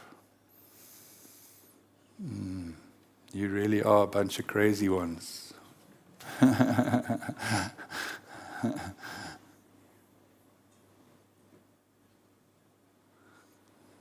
You know, this word consciousness is a tricky one. Even in scientific terms, it's arguably the most complex question for our species. Western science is still grappling with it. And here we are, like consciously naive fools, choosing to live it. In part with having very, very little cognizance of what it actually means. That sounds like committed, courageous, crazy, convicted commitment to me. That sounds like it has some ambition to it. Maybe just a little GPS, a little compass, as was alluded earlier. Consciousness, if you break it up with a hyphen, and this is simple, hopefully not simplistic, but conscious hyphenness, in English one could simply say, as others have mentioned it, is aware hyphenness.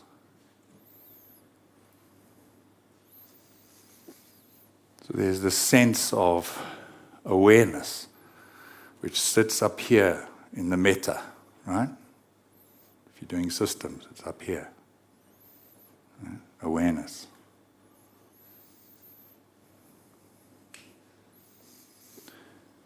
And then there's the opportunity, you've got to live that. We can stay, like a few of you were saying, we can stay up here in this meta-philosophical realm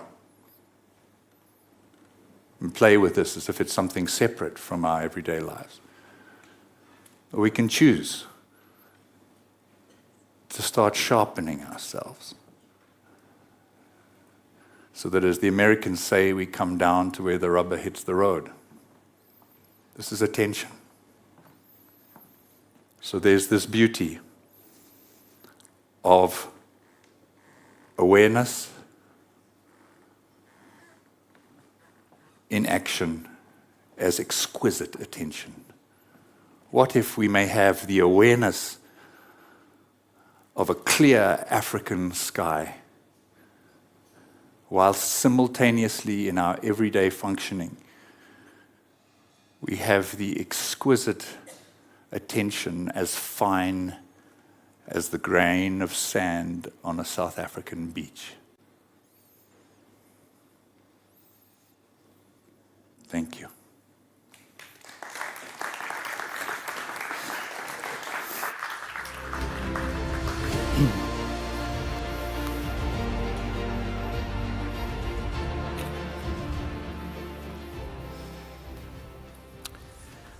Well, that was edgy, wasn't it?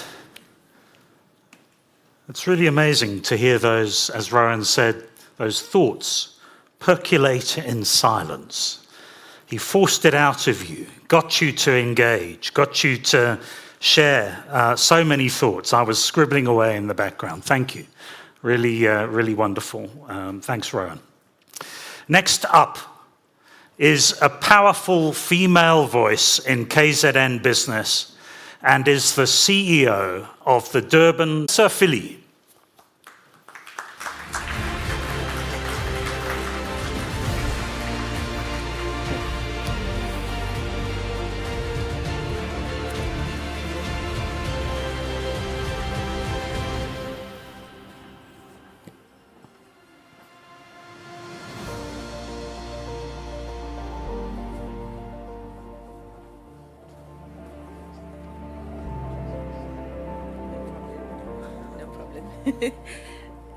Thank you very much. Good morning to everyone.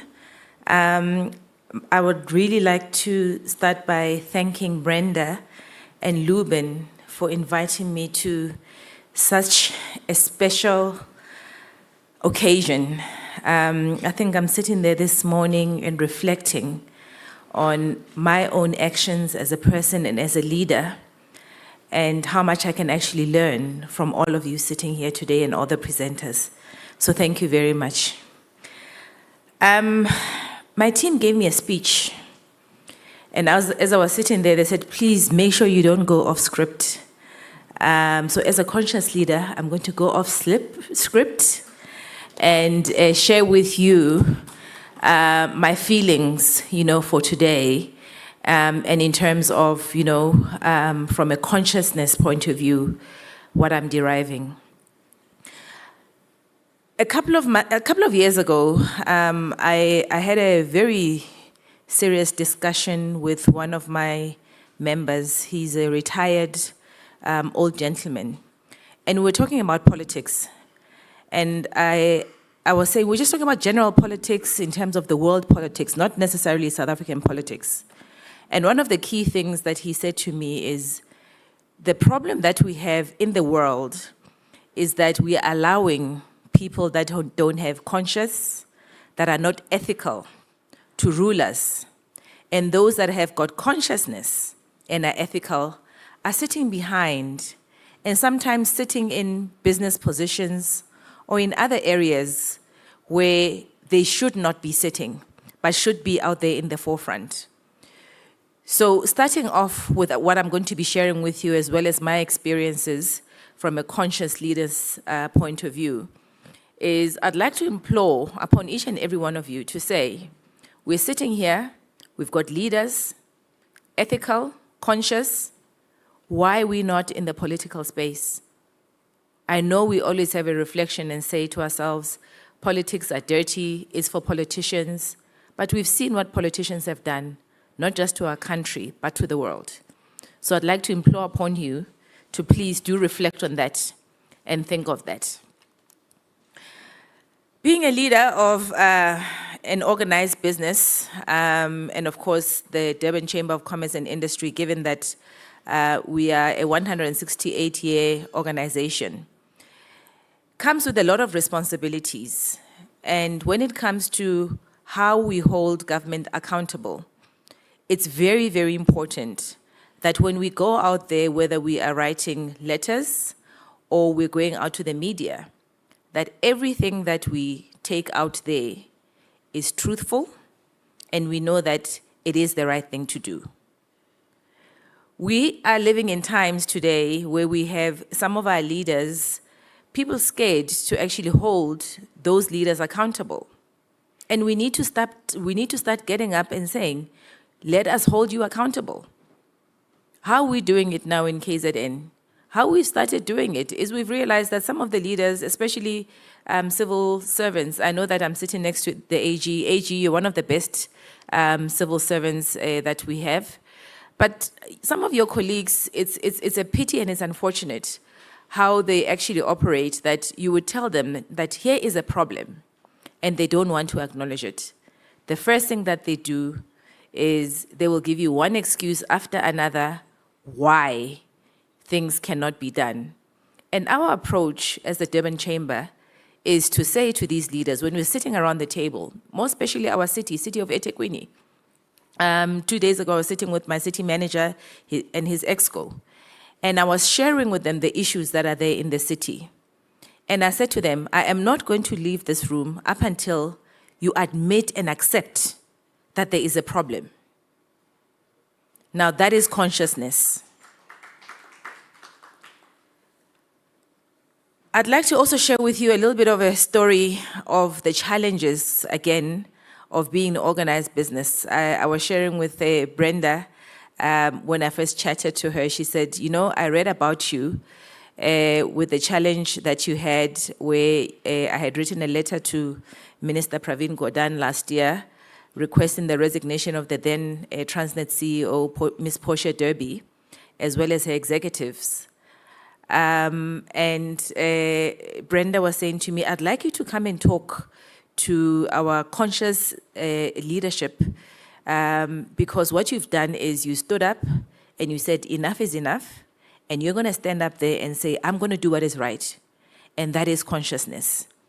It was a very tough journey, I must tell you, because I had written a letter to the minister in confidence, and from our Premier's office in KwaZulu-Natal, somebody decided to leak it out to the media, and it was out there. And I remember the minister calling me the same day that I had written the letter. The minister called me and said to me, tell me something, Palesa. Everything that you've written there, do you have evidence? Do you have proof? I said, yes, I do, Minister. He said, good. I'm going to send my team down to your office next week to come and see what evidence is there so that we can be able to act on the letter. Because we are an ethical organization, we had a file this thick that had come from different members and different areas of KZN to say, this is actually what is happening in our ports, and enough is enough. This situation needs to turn. It cannot remain as it is. So it is very, very important for us to really continue holding the business leaders accountable, holding government accountable, and really being ethical business leaders. I see my time is almost up, time zero. Can I just make another example as I come down off the stage of, ethical leadership? Again, in 3 years ago, I was in the the HRC about the 2021 unrest. And one of the things that I said something about somebody that is doing so well in our province, that is General Mkhwanazi, who's the provincial commissioner. And I said there, in front of everybody, that during the unrest, General Mkhwanazi and his team was not available. And I remember somebody sending me a video of General Mkhwanazi there being asked that I said they were not available, they were not there. And I made a conscious decision. I said, I want to go to General Mkhwanazi and say to him, General Mkhwanazi, what I said was true, and you know I was not lying. I sat with him, I said, General Mkhwanazi, I called you, and you never answered my calls, and sometimes your phone didn't even go through. And then he reflected back and said, you know why, actually? You were probably dealing with about 1,000 calls a day. I was dealing with maybe 100,000 calls a day. So it was virtually impossible for me to be able to respond back to you or to so many other people because everything was haywire. Then I said to him, do you realize that what I said there was true in the TRC? Because I put my hand on the Bible and I said, this is what is happening. So thank you very much for inviting me. And I really would like to implore upon all of you to continue what you're doing. This is an awesome platform. And thank you very much, Brenda and Lubin, for inviting me. Thank you very much.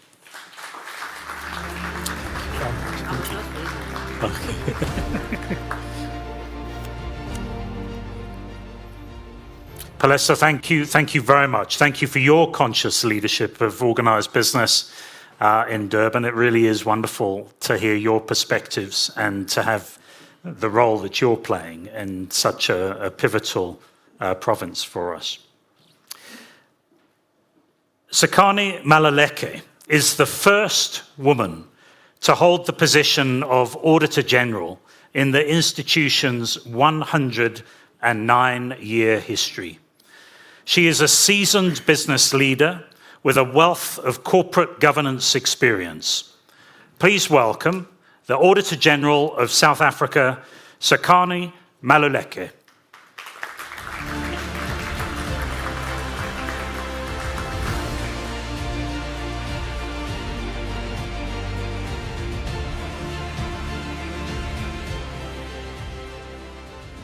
Thank you very much for that very kind and warm introduction. I really am delighted to be here, conscious that I stand before you in lunch, so I will keep my comments brief.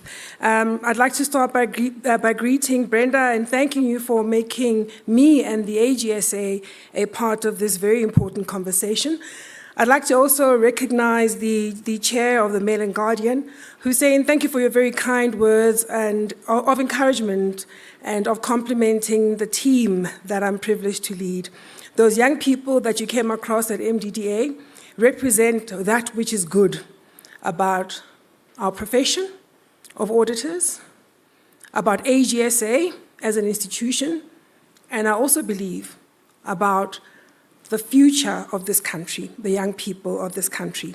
Working with them gives me tremendous hope, inspires me every day. They're part of a team that is 3,600 strong, a team comprising of more than 1,300 audit professionals, 850 of whom are qualified chartered accountants. We have a training program at the Office of the AG, so those young people you interacted with are part of that training program, and they're on their way to qualifying as chartered accountants one day. It's the biggest scheme that has been accredited by the South African Chartered Accountants Institute, and it is a scheme that over the last 20 years plus has helped more than 2,000 young people qualify as chartered accountants. And for me, it's one of the things that tells a big story about what each and every one of us can do differently as leaders, is to be conscious of our responsibilities to South Africa and to building our future. These young people that train at the Office of the AG often are first graduates in their families, and we know what that does in terms of changing the trajectory of the generation of their families. Ladies and gentlemen, that is how I greet you. I'm delighted to be here, as I've said, and I am conscious that we stand thinking about the upcoming elections. We stand thinking about, in 30 years of democracy, where are we as South Africa? We stand conscious of the many troublesome stories we hear about of the lived experiences of our citizens who don't enjoy efficient and predictable and consistent service delivery. We stand here thinking a lot about the shrinking fiscus, the shrinking resources, and conscious that we have to figure out how we get to a point where we have an effective government. We have effective administration within the different entities within government. It's urgent business, and it needs all hands on deck. Every single one of us, whether we happen to be leaders in the private sector or the public sector. I so believe that conscious, ethical, responsible, responsive, conscientious leaders are what we need in every single institution. It is such leaders that are able to inspire others. It is such leaders that are able to ensure that the organizations that they run are characterized by ethical behavior. And there are such leaders that have the best chance of ensuring that the resources that they're entrusted with are being deployed in the effective delivery on their given mandates, whether they happen to be in the private sector or the public sector. Now, the AGSA, Auditor General of South Africa, is the supreme audit institution of the country. Our job is to audit every single one of the public institutions that has access to public funds. It is one of those institutions that performs a very critical function in our democracy, in our nation, making sure that those that are entrusted with public funds do so with care. We conduct over 1,000 audits every single year. covering national departments, provincial departments, public entities, as well as municipalities. We audit also the state-owned entities. In fact, of the biggest ones, it's only ESCOM and the IDC that we don't sign off ourselves. They are audited by private sector auditors who conduct those audits under our supervision and oversight. Our audits deal with a view on financial reporting, whether or not the debits and credits are right. That should be doable, right? They deal with performance information, which is about service delivery information. It gives a sense of whether or not that institution is operating as what they say they are. And then it also covers compliance with laws and regulations. Now, I want to highlight something really good and something that often gets forgotten when we talk about the public sector. This audit mandate of the AGSA, which covers those three critical areas, which give a good view about how that institution is being run. An audit mandate that sees us auditing every single public institution every single year. It's not an audit mandate that is enjoyed by every single country across the world. We're one of very few supreme audit institutions that gets to do that which we do with the type of independence we enjoy. In fact, the World Bank ranked us as one of only 2 countries in the world that enjoys full independence. Sometimes we forget about the good that came with our democracy, the good of the type of institutions we have designed and we have nurtured over the last 3 decades. Crucial, therefore, that as conscious leaders, we often think about how we protect institutions such as those. Our work helps to empower those that lead institutions, and maybe let me highlight what I'm talking about. You've got people who lead in administration, and you've got the political leadership in the executive. Our work is to empower those leaders with information about how those institutions are run so that they can drive the necessary improvements.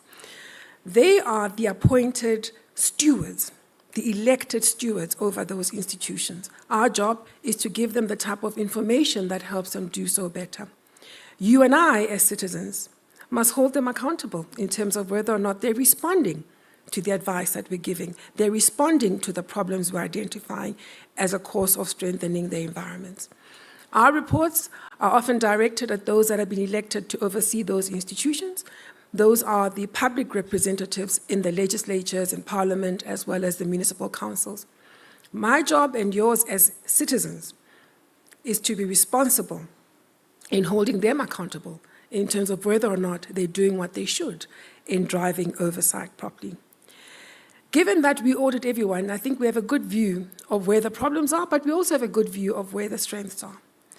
The entities where we find strength are those where you've got leaders that, yes, are conscious of their duties, they are conscientious in giving effect to those duties, and they exercise ethical conduct.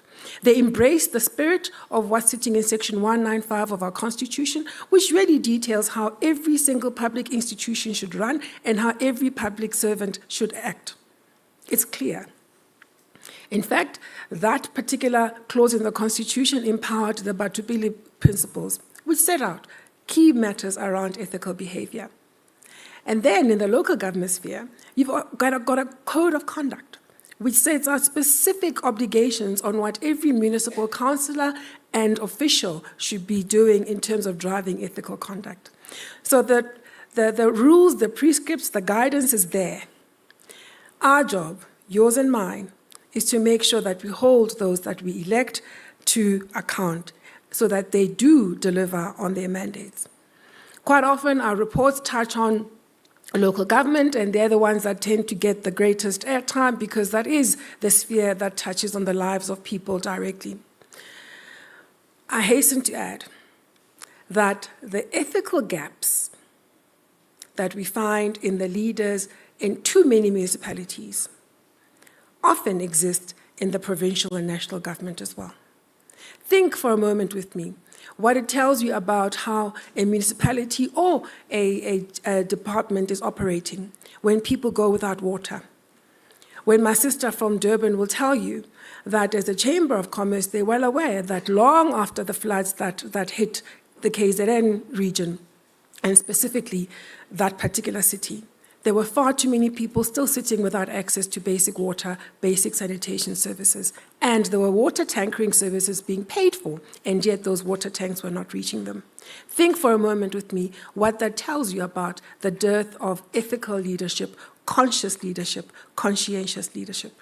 Think with me about what that tells us about what you and I should be doing differently in holding those leaders accountable.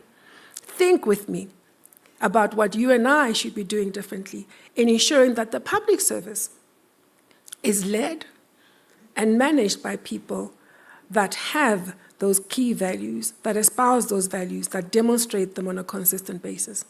Think with me about what type of invitation that is for you and I to embrace our duty, to also worry about who's leading these institutions.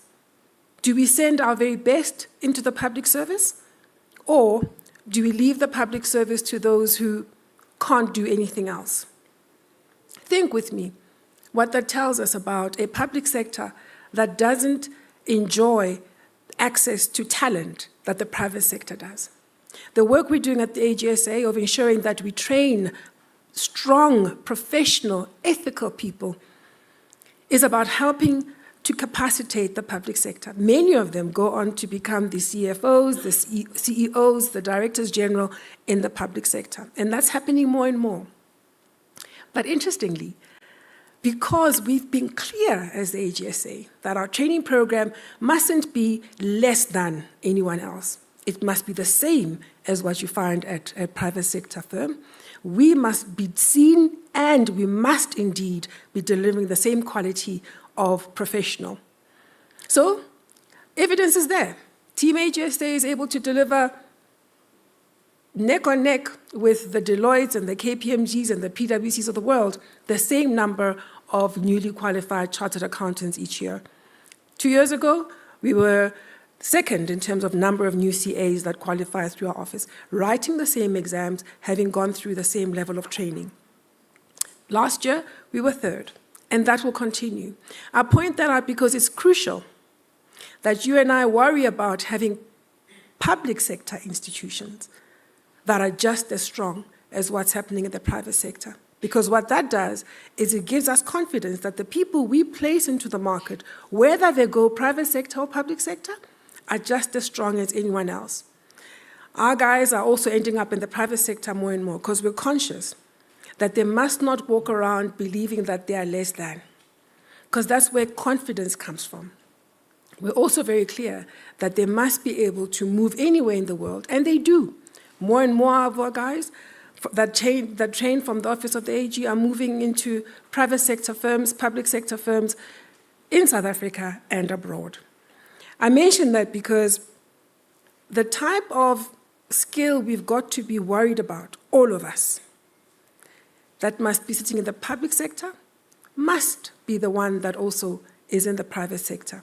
Otherwise, the type of society we dream of, the type of South Africa we dream of, we'll never realize if we continue to neglect capacitating and professionalizing the public sector.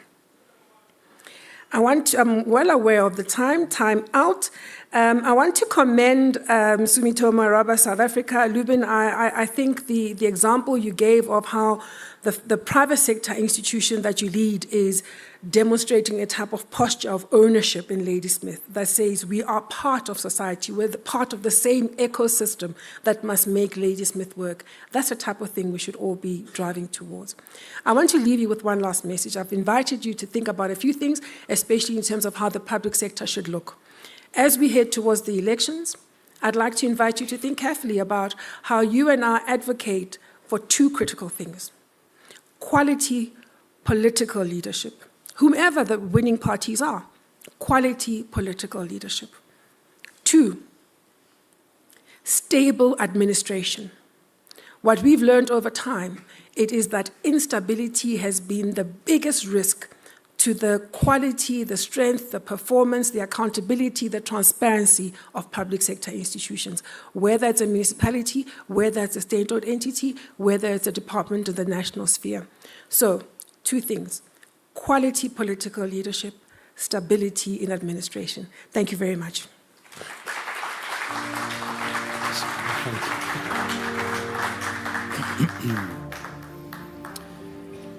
Sakani, thank you very much. I hope you also heard the connection between what Sakani shared with us and Palesa in terms of their role as conscious and ethical leaders in really driving forward to hold other leaders accountable.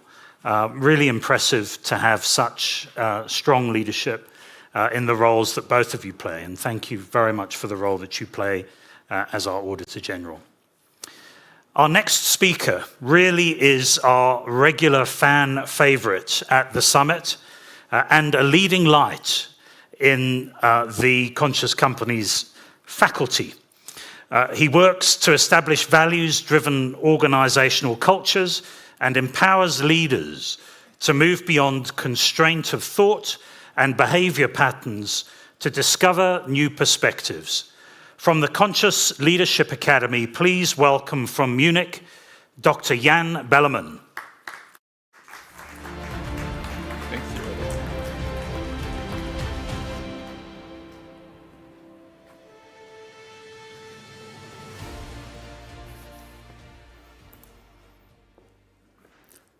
Good morning. Thank you for having me again. Today, I would like to talk about the essence of conscious leadership, or at least my view on it.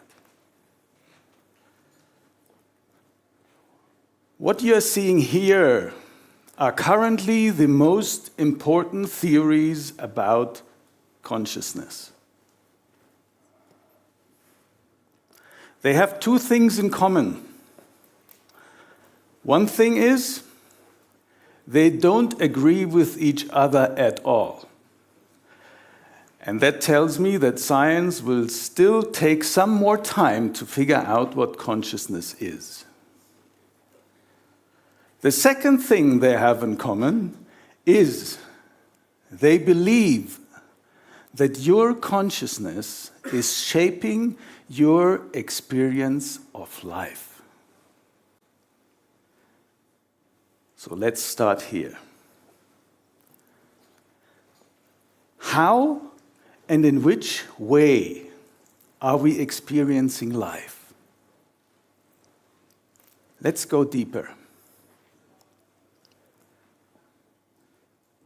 And when we go deeper, we suddenly discover it's getting very simple. Because you either are feeling great and you are enjoying life, or you are suffering and you are not enjoying life. So basically we can say, as human beings, we just experience life from two states, which I would like to call stress and well-being state. Of course, there come several emotions along with it in different intensities. So you could experience very intense fear or anger or rage. But there are also very subtle ones, like boredom or irritation. On the well-being side, you could have amazing experiences like feeling one with everything, feeling total peace, being in causeless love. But you could also be just calm and confident. In our trainings, we always face the question, hey, but I experience a third state. I often feel neutral. It's not quite right. Especially in the West, in the Western world, we are living in the mind. So the only emotions we are experiencing are the intense ones, because we are conditioned to suppress or ignore them in most of the cases. So all these subtler ones, we either ignore or we regard them as normal, and therefore we see them as neutral. But our body and our brain, they don't see that neutral state. So we are only living from two states. So let's find out what these two states are doing to our brain. And for that, we need to look at this very simple model of the brain. So the red part is the reptilian brain. This is mainly responsible for the body vital functions, for breathing, heartbeat, body temperature, but it's also responsible for the reflexes and the fast, automatic, instinctive reactions. And then we have the limbic system. The limbic system, that's around that amber part in the middle of the brain, that's responsible for your motivation, learning, the memory, and it's very famous, especially the amygdala, for driving your emotions.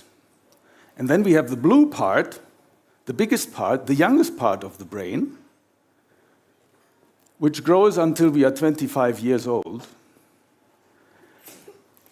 And this is responsible for the higher sensory perceptions, for movements, for language, and especially this blue part at the front, the prefrontal cortex, that's responsible for empathy and the rational, logical thinking. So let's look now what these two states are doing to our brain. And some clever researchers in the UK, what they did is they've asked some participants to play a game because our brain cannot distinguish between a game and reality. And when these participants have been fully engaged in finding the next best move to win the game, you can see that the red part, this red energy, is totally in the prefrontal cortex. That means they are having full access to their rational intelligence.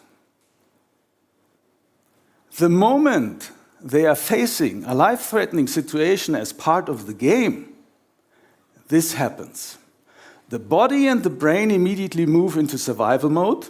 The whole energy shifts from the prefrontal cortex to the reptilian brain, which is responsible for the fast, automatic, instinctive reactions. And that's great because our body is moving into survival state and is preparing for fight and flight. But let's put it into the business context. What does that mean?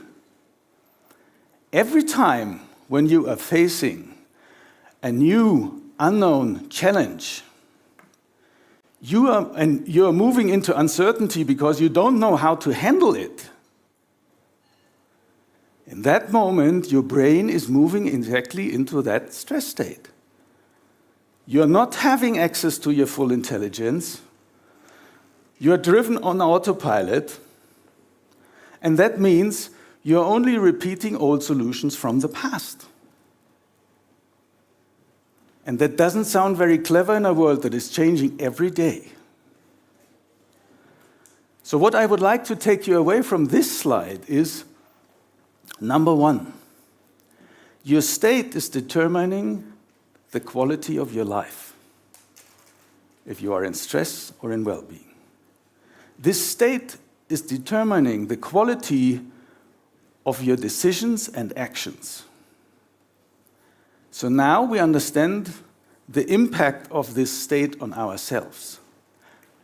Let's look into what are these states doing to others. And I would like to go into a short reflection, and if you're up for it, just please close your eyes. And remember a situation when you hurt someone, It doesn't matter if that was consciously or unconsciously. Just remember a situation when you hurt someone.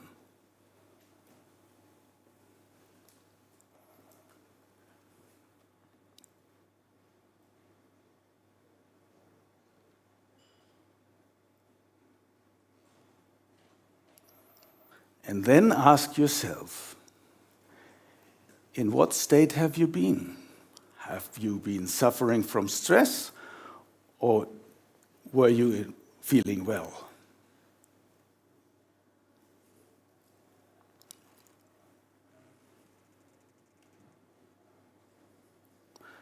And now please remember a second situation where someone else hurt you.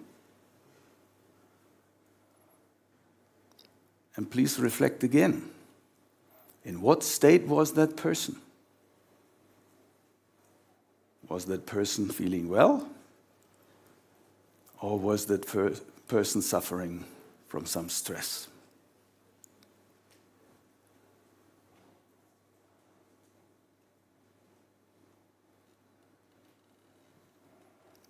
Thank you. Please open your eyes. What did you discover? In which state have you been when you hurt someone?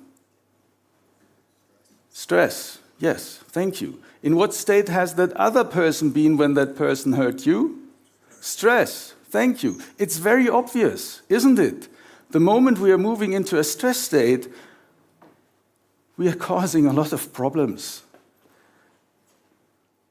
Let's look at the condition of our world today. We have 110 armed conflicts. We have 700,000 suicides every year. We have 9 million people starving to death every year. So what do you think is the collective human experience we are having here? Are we in suffering or in well-being? So humanity is really suffering. So what we have seen is, earlier in the reflection is, unhappy people create an unhappy world. But the good thing is, happy people create a happy world. Would you think about hurting someone when you are in appreciation or feeling gratitude? No, not at all. So let us ask as conscious leaders now, please be very conscious about your emotional footprint on others. Are you contributing to the well-being on this planet? Or are you contributing to the suffering? The moment when you are facing the fear of not meeting your targets, you have no access to your intelligence. And when you put that pressure on your team, they don't have access to their intelligence. And they come up with a mediocre solution at best. So I would like to ask you, please reflect, in what state are you spending most of your day? In suffering, stress state, or in well-being? So the question is now, when you dared to see your truth, how often we are in these stress states, then the next question is, how do we move out of it? And here I would like to introduce you to a very effective tool, which I learned from my mentors in India. It just takes 3 minutes. It's called Serene Mind Practice. And if you are up for it, please close your eyes and I will take you through it. Please sit straight and close your eyes. And consciously breathe deeply. And exhale very slowly. And do this 3 times.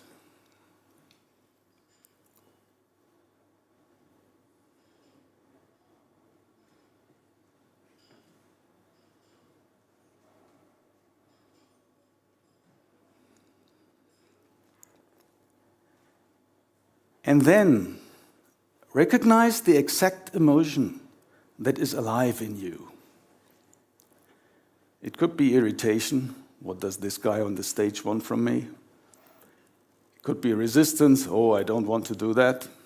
Or you could be curious and open. Or whatever it is, just name that emotion that is alive in you now.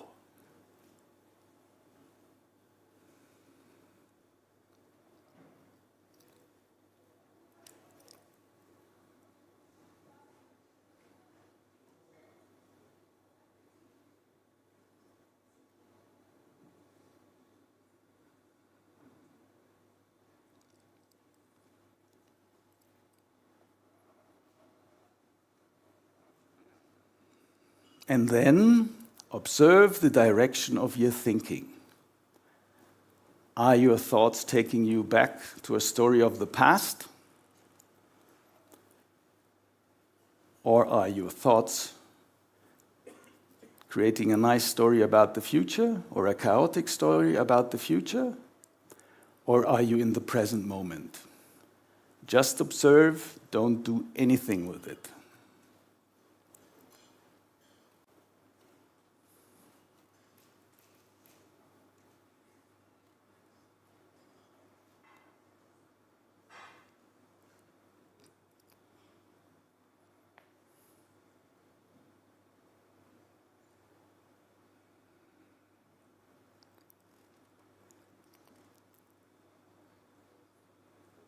And then visualize or feel a tiny little flame between your eyebrows.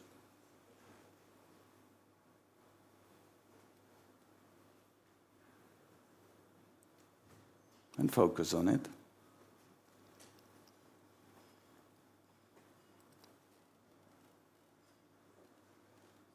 And then slowly move this flame into the middle of your brain.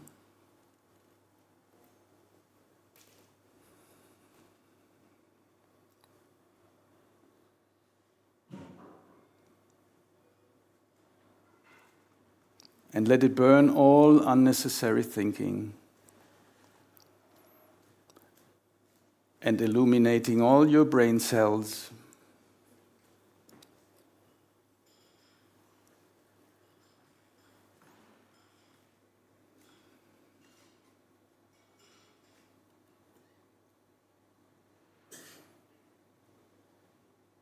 And then finally put a smile on your face and please open your eyes. Thank you. If you do this exercise, every time when you feel disturbed or stressed or something like that, I tell you, I've done this, sneaked out of tough meetings, escaped to the toilet, just sat there doing it. Do it. Do it several times a day, and if you do this for 28 days, it starts rewiring your programming in the brain. You come much faster and easier out of stress. So this is a very first step for you to move out of the stress tape and moving into a calm courage. Oops. Here's my summary slide. Conscious leadership, for me, is not another concept to tell you what to do or how to do it or why to do it. Conscious leadership for me is a lifestyle. The essence of conscious leadership is my accountability from which state I am leading my personal and my professional life. You have seen the impacts. And I would like to give you two guiding questions. Number one is, from which state do I want to experience my life? And now the question to impact the others is, from which state do I want to lead and act? And these two questions have the power to completely transform your life and the lives of the people around you.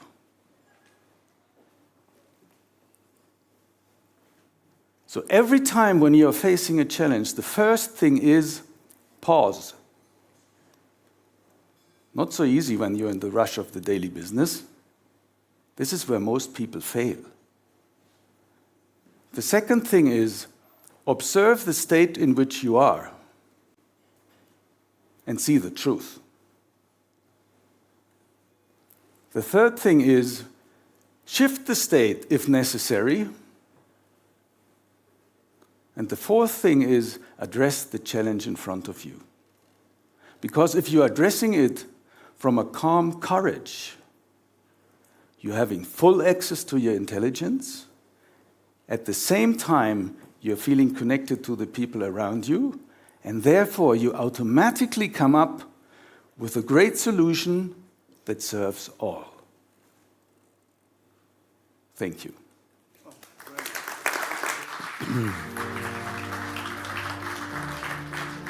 Thank you, Jan. Thanks very much. Well, thank you, Jan.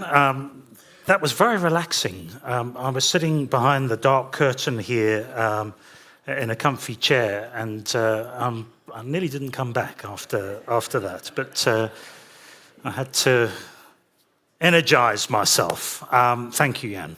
Today, in front of you on your tables, you'll see that we've moved away from the traditional speck boom, and in front of you is a lavender plant, fragrant, adaptable, and loves the sun.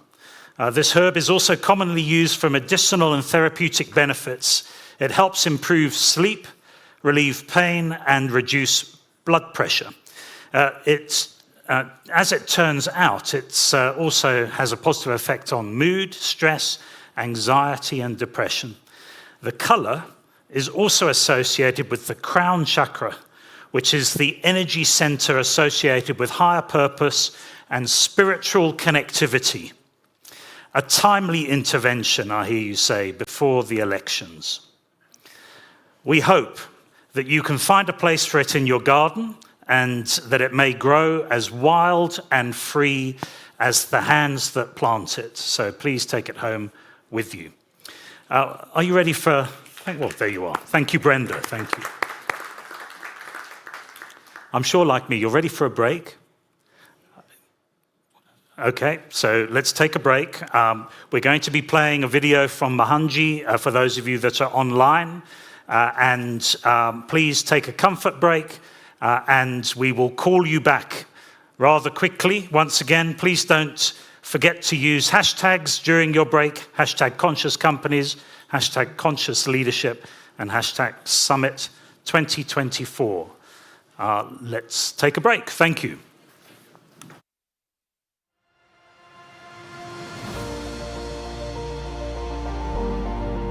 Truth or dare is the summit topic. A very relevant, very important topic to discuss at this point in time. Why? We are going through pretty turbulent conditions in the world now. The world is going through various difficult situations, possibilities of war, possibilities of separation, confusion, economic meltdown, different things, which as great minds of the business industry, you know better than anybody else. This summit, which unites all the great minds of the business circle, is very important as a pivotal force to make a change in the world. We need to be real, we need to be clear. The world has seen enough and more hypocrisy. We talk which we do not mean.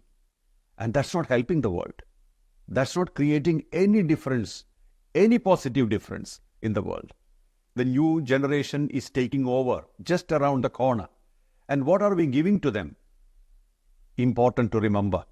We will move on. We will go away from this world. And we have to hand over this world to the next generation who are just around the corner. What kind of world are we giving to them? If we are giving a world filled with greed, nepotism, indifference, wars, bloodshed, and the after effects of all these unnecessary emotions, we are giving a very bad world to the next generation. Time to think. If we are serious about what we are going to give to the next generation, we should put our acts together right now, here, right here. We need to be real and we need to say no to the arms race. We need to stop the production of narcotics. We need to stop the distribution of weapons of destruction. We need to come back to humanity. We need to create kind people out of mankind. The humankind should become kind humans. And right now, there is no tomorrow. This is now, right now. Hence, this summit is very important. I am participating through this with you, and the whole world should participate. They should get to know this. They should hear. They should know that we mean business. This is a business community, great minds. We have a great thing to do in the world, and let us do it now. I wish this summit and all the people who are assembled here the very best. I wish you great health, vitality, clarity, and great power for doing the right action. Lots of love. This is Mohanji for you.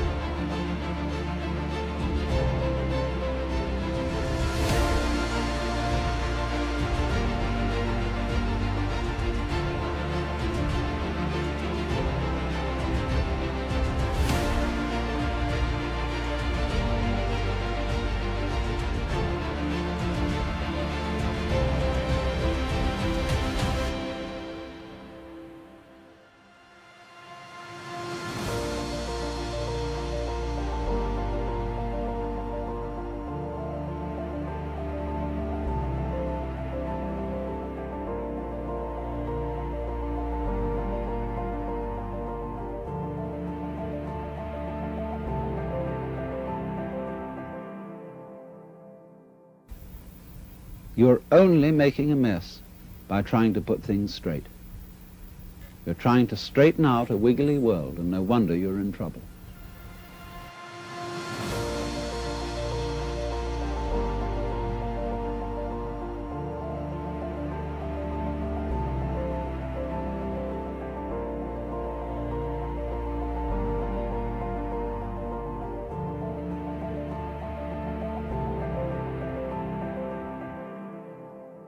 What we're recommending is finding significant efficiencies by laying off the people at the bottom of the company and paying more to the people at the top.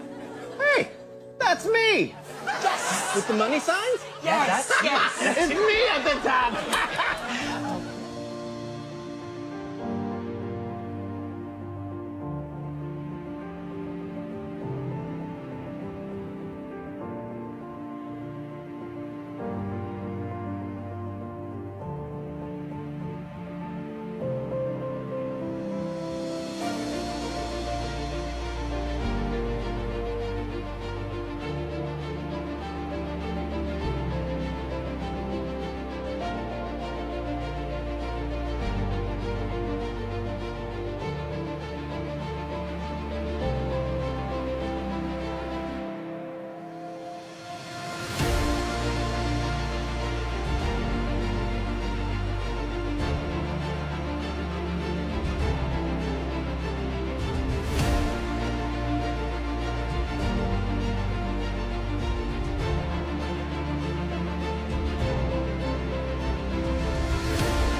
The lotus of a universe grows from his navel. On there sits Brahma, the creator. Brahma opens his eyes, a world comes into being. Governed by an Indra, closes his eyes, the world goes out of being. Opens his eyes, the world comes into being.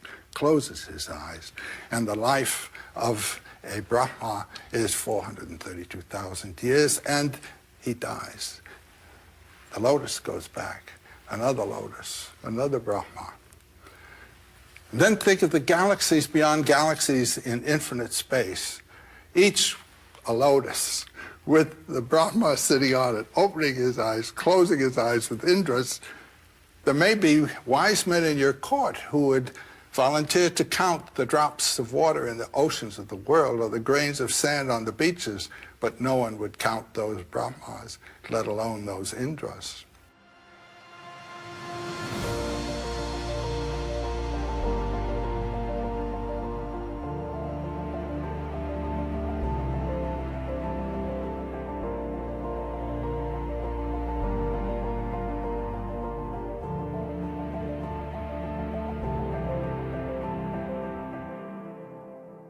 %96 of the mass of mammals on our planet today are us and the livestock that we've domesticated.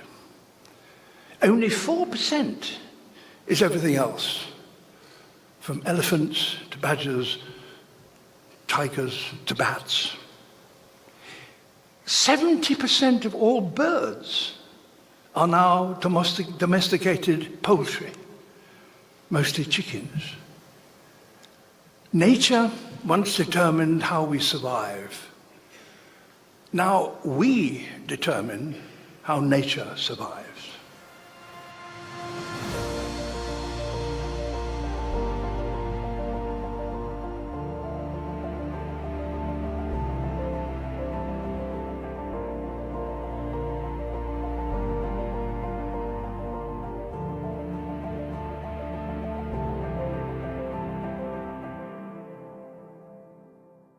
They say that the average erect gorilla penis is approximately 4 centimeters. And I thought maybe we should give starving children food before we measure gorilla dicks.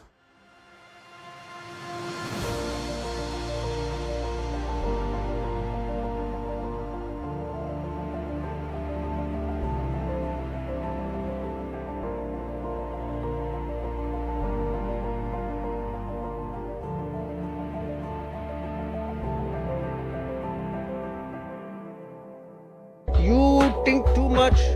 You worry too much. You ask too many questions that have no answers. You see? There is no reason for anything. All is as it is, and that is it. All is an illusion. So, just enjoy your life. Here, now. This is it.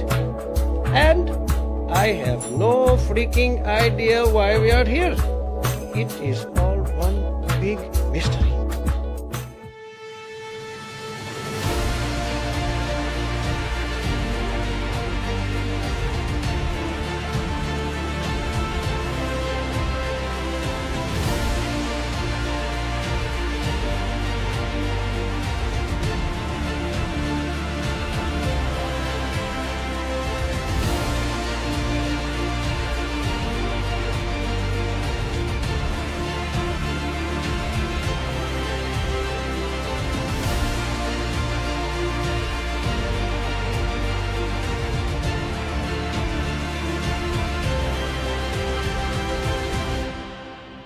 No, being crazy is hard.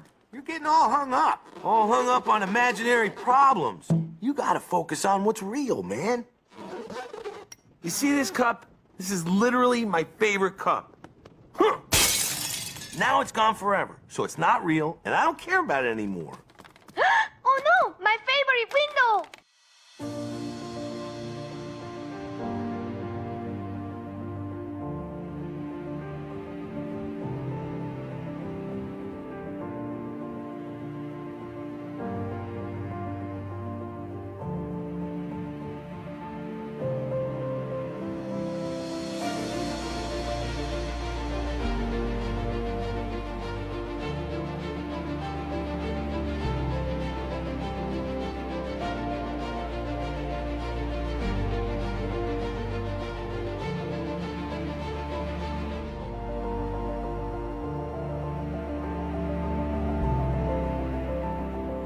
when I think about leadership and conscious leadership and the guiding principle that I use, there's really one word that describes that guiding principle, and that is love. Now, what do I mean by that? Well, love is really the realization of oneness. When we all recognize, when there is a recognition of that sense of all one, there is love that emanates, that manifests, and that is really my guiding principle.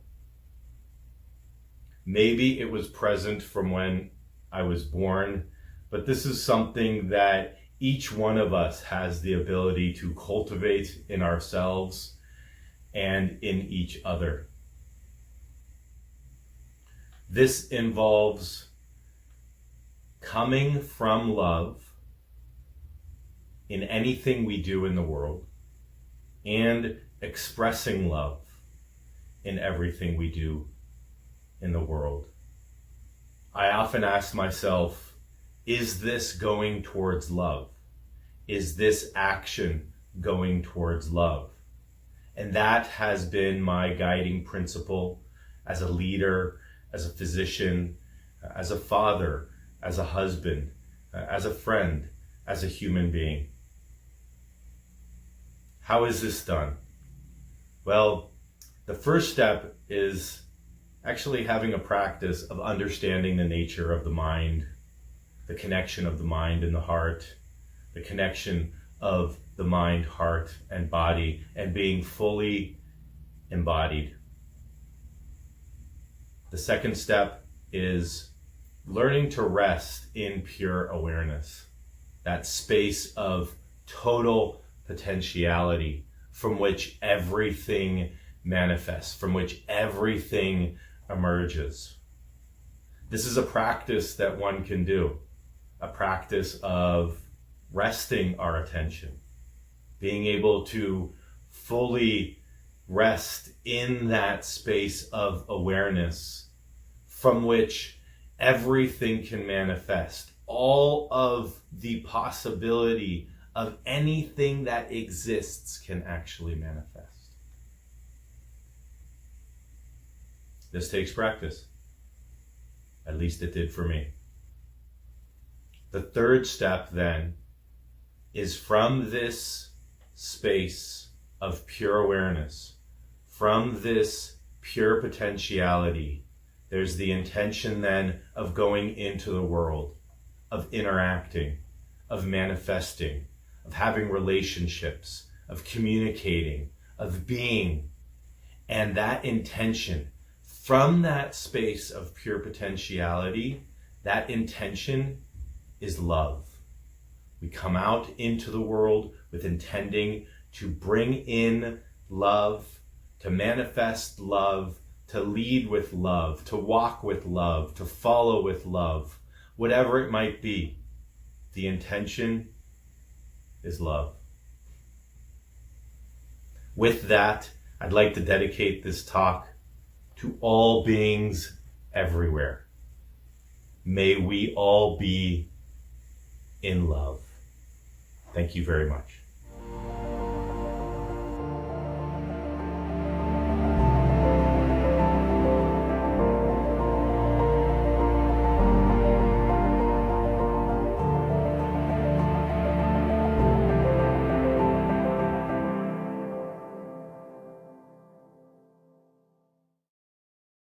Please bring your refreshments from upstairs to downstairs. Come and rejoin us so we can press ahead with our agenda. Thank you.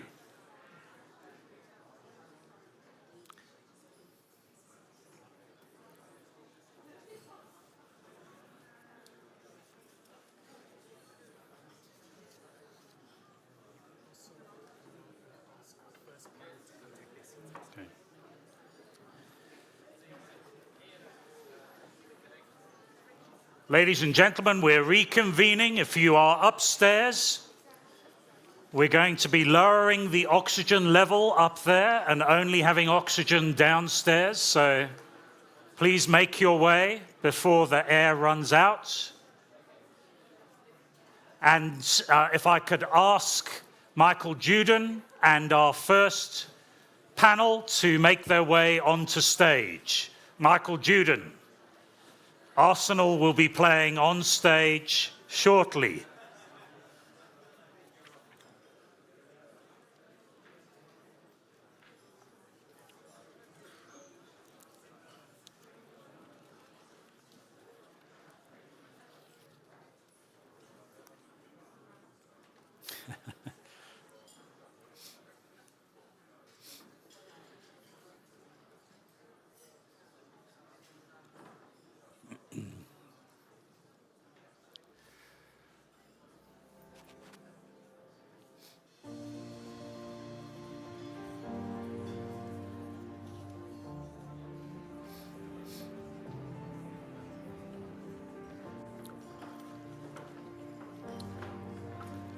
Right, once again, ladies and gentlemen, last call for the bar upstairs. We are closing the refreshment area upstairs. Please be a conscientious leader and lead. If your legs move, your head should follow, and make your way downstairs.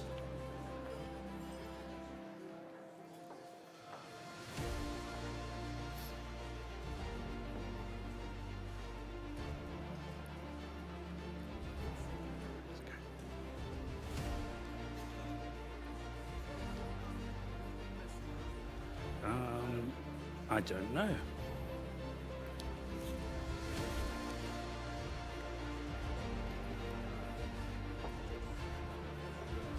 think you're all here, Pepe, Dominic, Viviana, you're all here, so I'll kick you off.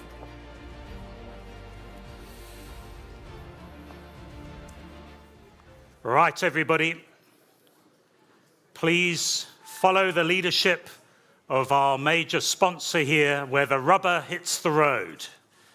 Here downstairs. Welcome back. Thank you for coming back. We knew that you would misbehave if we gave you a chance. And it's amazing what a little bit of caffeine can do to conversation and consciousness as well. So I hope you're refreshed, and we're going to be kicking off. For those of you that were extremely diligent, either online or sitting in your chairs as requested earlier on, you would have heard from Dr. Mauro Zapatera of the Synovation Group. Mauro's work in understanding the physical mechanics of consciousness, specializing in his work in the medical field with the cerebral spinal fluid, is helping us bridge the gap between our intellectual understanding of consciousness and the intelligent knowing of self. So, and I'm sure we could make that video available to anyone that would like to hear from Dr. Mauro Zapatera. To lead us through our first panel is Michael Juden. Many here today know Michael as a super connector of relationships and a super supporter of Arsenal Football Club. Really wonderful to have your leadership of our first panel, and our discussion is on conscious ethical leadership, the impact on reputation and brand of a company and country. Over to you, Michael. Thank you. Switched on. Hello, everybody. I was thinking at the break, for fear of missing out, that I'm going to not be the only one who doesn't ask you to close your eyes. So what I want you all to do is I want all of you in a moment to close your eyes and say a very deep and very sincere prayer that Arsenal win the league this year.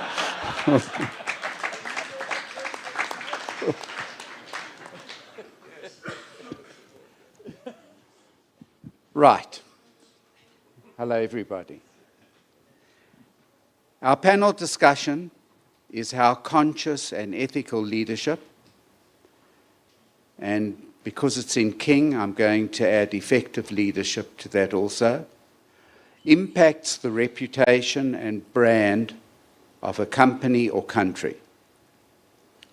Sensitive to time, and with your permission, I think it will be helpful for all of us if I just briefly touch on understanding the difference between brand reputation and brand image, because they often get mixed up. When I look at Pepe, I feel like the student who's just starting the course telling the professor what the course is about. So forgive me, Pepe. The country's expert on image and reputation. Let us untangle the difference between brand reputation and brand image briefly. Brand reputation is the consolidation of long-term factors reflecting the overall perception built over time, whereas brand image is individual and momentary, susceptible to change based on various factors. But both depend on a combination of internal and external factors to evolve in the public's eyes, and very importantly, both concepts work in tandem to shape the company's growth, strategies, and defining its brand identity, directly influencing the relationship between the brand and its consumers. So time permitting, and Brenda permitting, I'm requesting all of you to please confine your answer to no more than 2 minutes so that we each get an opportunity to give our opinion. So my first question is going to be the impact on reputation. The second is going to be the impact on brand, emphasizing in regard to reputation, long-term factors, and in regard to image, individual and momentary. So I know it's not woke to say this, but I'm going to go in order of appearance, which means that Viviana will start. And when I look at the rest of you, I'm hard-pressed to find who should go last. So I'm going to ask each of you to regard yourself as going last. And I'm going to, after Viviana, we'll go with Dominique. Okay? We'll end with you, Pepe, but don't take that personally. Viviana. Thank you, Michael. Although I have to say, from a she-her point of view, I think all my colleagues should go first. Am I not on? I think I am, yes. When it comes to reputation and how leaders affect that within a company, I think since 2008, since the financial crisis, trust in organizations has been diminishing. And consumers are more and more interested in what is behind the organization. Who is going to be responsible for this organization? Who am I buying? Who am I buying into? And that's where the leaders of the organizations come into play. Their values are so very important. And the values that they espouse will be espoused into the company. And that's what consumers at the end of the day will buy. If they feel their values align with that of the leader, they're much more inclined to engage with that organization. I think also from a leadership point of view, the culture in the company is so very important. It's a reflection very much of the leader, and how employees feel within a company reflects to the outside world. So again, from a reputational point of view, it's very important that employees feel that they're valued as well. Employees that feel valued work harder, commit more to the company, and add more to the company as well. So it reflects both ways. So it's really important that there is some sort of leadership in the company, and that it's quite apparent that it's out there. I mean, some examples of leaders that we all know are Warren Buffett, Elon Musk. They're all companies that people can identify with because they know who the leader is.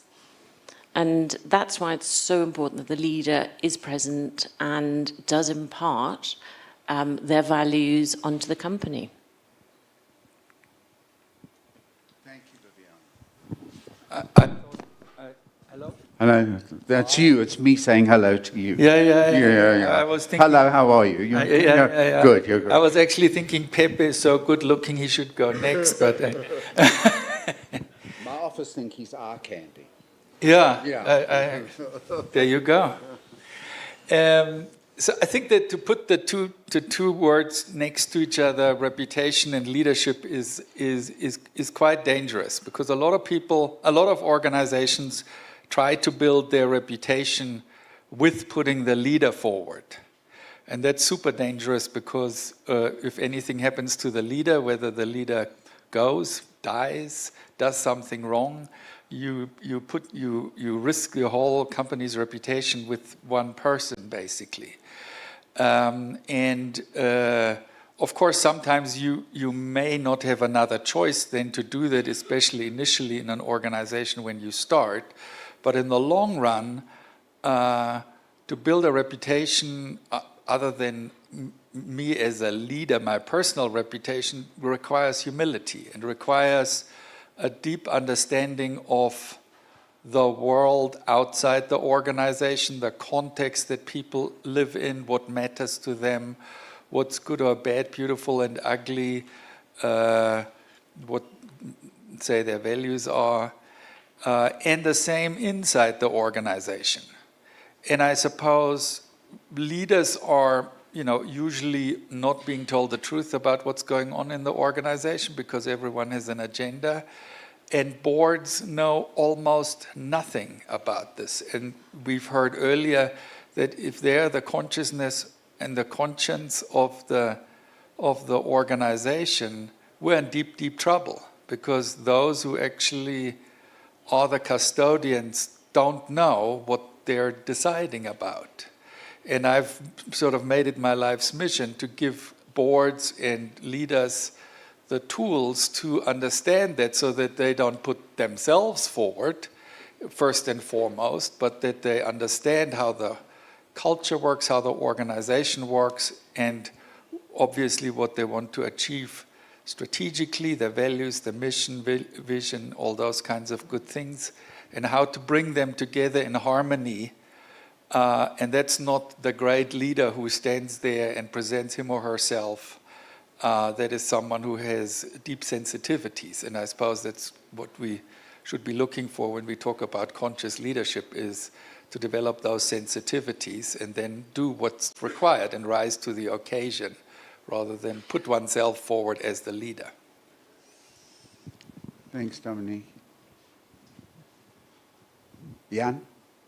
Okay. What I find fascinating with the reputation is that you can spend hundreds of years of building them, and just within 1 second, the whole thing falls apart, especially in the times of social media. And I think what also fascinates me is the idea of conscious companies, because what's happening with conscious companies is it's creating your own ecosystem. When you bring your own value chain into it, all your suppliers, all your customers, you have created your own ecosystem. You are doing just business with each other and people you trust with. And I think that's what fascinates me. And I hope we will get there over time. Yeah, that's my thoughts. Okay. Please, Liam. But just before you do, I think that was a critically important point you made about social media, how you can build a reputation, have one of the most valuable brands, and somebody in Rudaput can go on to social media and say something about it, and within nanoseconds, millions of people have responded, and the value of a trademark and a reputation's gone in a moment. Maybe, Pepe, you can talk about that when you talk to us about that that loss of it in a moment, on Jan's point. Leuven? So when I put leadership and reputation together, I think that the first thing that comes to mind with the role of leadership is that authenticity and, really being transparent in how you behave and on a constant basis to set, the right framework for people. And that transparency that we need to create, because at the end of the day, in an organization, thousands of decisions get made every single day. Have we as leaders created a framework, a compass that enables people to make the right decisions in line with our philosophy, mission, purpose, values that the organization have? And I'll give you an example. I have a big board in my office where I have all of these written out. And, whenever somebody comes in my office and struggles with a problem, what I really want to do is, okay, look actually at that poster. And more often than not, by looking at that poster, if we've done a good enough job at creating transparency about what do we stand for and how should we behave, 90% of the time, the people can actually solve the problems themselves and make the right decisions. So I think that the role of the leaders there is really about enabling, all the decisions that get made every day by all members to really, do it in line with the compass of the organization. And then the last one is really about that caring nature. Whether it be, internally with employees, suppliers, customers, is how do we really take the time to understand them and really look after them. And I think that is built over time, and absolutely you can break it very quickly, but it is something that we need to invest potentially a lot more time than what we do. Often we get caught in dealing with the fires that are out, but really understanding the challenges that the people, the suppliers, and the customers are facing is really critical to that leadership, to building the reputation on a sustainable basis. Now, I'll just ask you a question. In the world in which we live, where young people don't only buy for quality, but they buy from who the manufacturer is, how they interact with the universe and the ecosystem.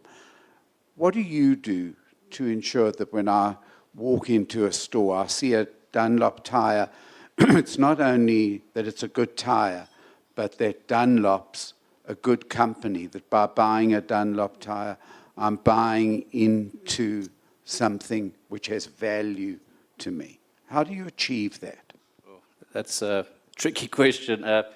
We try to do a lot. I think it's not about what we do, is what do we do that is effective, that we struggle with. So we try to do a lot of initiatives, to create the emotional bond with the brand, to create an experience, with the brand, with the tires. Obviously, you back it up with, the service that you get, the quality of the product, the mileage that you will get out of it. But I think we do a lot of activities, and where we struggle is to measure, what actually works and what doesn't work. So I don't have the answer in terms of what really, makes it successful. Yeah. But I think this is a constant trial and error. And I think it's also moving as people change, generation change. It's also a constantly moving platform that we have. Pepe. So I'll just quickly and go also on the first touch and on then the second. social I will. media. Yeah. Put me on the spot. Almost in the color of my sock. But so I heard recently, I think last year sometime, a speaker in Cannes said, it's all about the product of our businesses, and sometimes your service is your product or service, but it's a product of your business. But our people create the product within our business, and what drives the people within a business is the culture of the business. And I would also say what drives reputation potentially is the hence culture. And then the question becomes, what drives culture? And to me, what I've experienced is that people, they don't buy what you're selling, they buy what you believe in. So to me, culture is driven by a core belief. And hence, I would argue that reputation is driven by your core belief. And that's something that I don't think is that present in businesses. We know what we do, but we don't know why we do what we do. We don't know what is the essence of our businesses. We don't take the time to discover the beingness of our businesses. Like, we are human beings, businesses are business beings, and we tend to only focus on the business of business and not the beingness of business. I think if you do the work to find the beingness of your business, that will exponentially drive your reputation in a positive way. And then on the question of brands and culture, cancel culture, and the social, it's almost democratized opinions, because you can take someone who's not positioned to have any opinion that can get a CEO to lose his or her job in this world today. I can only think of how to manage it, because I've done it on a personal level. I've pulled out that little card at the bottom of that stack of that house of cards that's called my personal brand. I've literally had an action that pulled the bottom one out. And I think how to manage that as a brand, I would say, is humility, vulnerability, and the willingness to be wrong, which is the most creative way of being, is the willingness to be wrong. That creates real new opportunities. And if you do that, I think you can go through anything, because you can only grow when you make mistakes. So even conscious leaders has to make unconscious mistakes, because how else do we grow? And the way to manage those mistakes as a brand or a human is just to be humble, own it, and step forward, learn from it. Yeah, just on that, before we leave that point, I remember going to an address at an institution, and they said that, will we ever achieve a position where you get applauded for telling in your results presentation what you did wrong, as opposed to sitting there and telling what you've done right and how well you've done? So if we can get to a situation that you've spoken about, where you get rewarded and applauded for being honest and telling what you did wrong in the organization, and what, instead of being applauded and rewarded for the end result and not being questioned for how you got there, that's one of the challenges of conscious leadership. Do you agree? I actually love that idea. I'll make a note of it and maybe almost implement it. I'm an implementer. I love that, because I really believe... Well, you can't get it for nothing. I've trademarked it. But that's fine. Sell it to you. You're my friend. You can give it to me. But I do agree. Yes, I think it's a wonderful notion, because the worst thing that can happen is always the best thing that can happen in your life. We learn that through mistakes is how we grow. So I love that. Thanks, Pepe. Okay. Again, sensitive now to time. I think we've strayed into some of it at the moment. So rather than only sticking with impact, maybe, and I think people will enjoy it without sounding patronizing, when I look at the quality of the people around me, I will, rather than stick just to that question of the impact on the brand, tell each of us, because I think we can all learn so much from you, tell us just in your life what you seek to do in order to achieve an impact on the brand. Let us all learn as we close this panel today. Share with us, openly and honestly and truthfully, we're in a safe environment. What do you do so that we can learn from you to achieve something which will have a positive impact on the brand that you represent? Viviana. I think we, as a bank and a family bank, what is very important to us, and what we do is we get to know our clients, because our clients become part of the family. We don't just manage our clients' funds. We help them achieve their dreams. We help them achieve their future. And to do that, we take them into the fold and they become part of the family. But we need to get to know them really, really well to be able to do that. So that is really what our purpose is to get to know clients, see what they're trying to achieve, and help them achieve that for the future. They become part of the family. They become part of a bank where the Seats family co-invests in whatever they invest in as well. We truly believe what we invest in, because the family invests as well. So to us, our clients become our family. Well, I think you've achieved that, because I introduced Nicholas to one of my clients who lives in Switzerland, and he wrote back after meeting him the first time, and he said, "Thank you for introducing me to a real human being."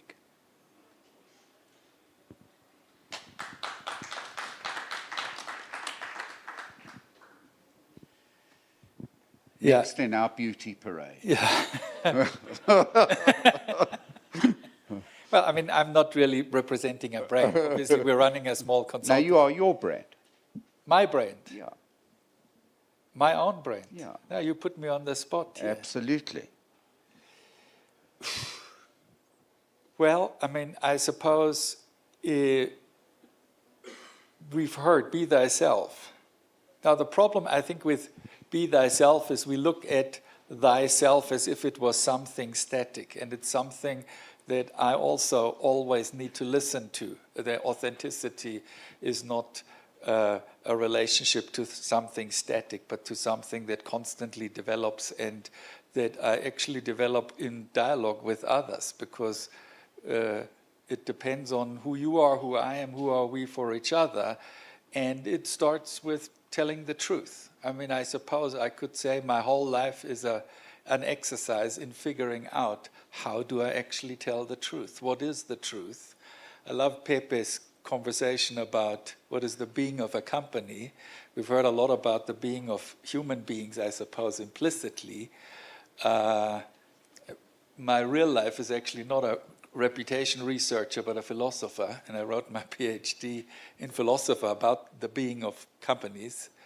And obviously the being of companies is closely related to the being of human beings, and therefore who am I authentically in an organization is to be looked at every time afresh. And every time I either rise to the occasion or I don't. And we sort of think leadership is something that's innate. Every day it's new. And every day I either rise to the occasion or I fail to rise to the occasion. And, you know, both is great, because both can lead to wonderful things, as long as I, again, tell the truth about it. Yeah. Well, that's why each day is such a wonderful thing. I can't remember who wrote, "The afternoon laughs at what the morning didn't know."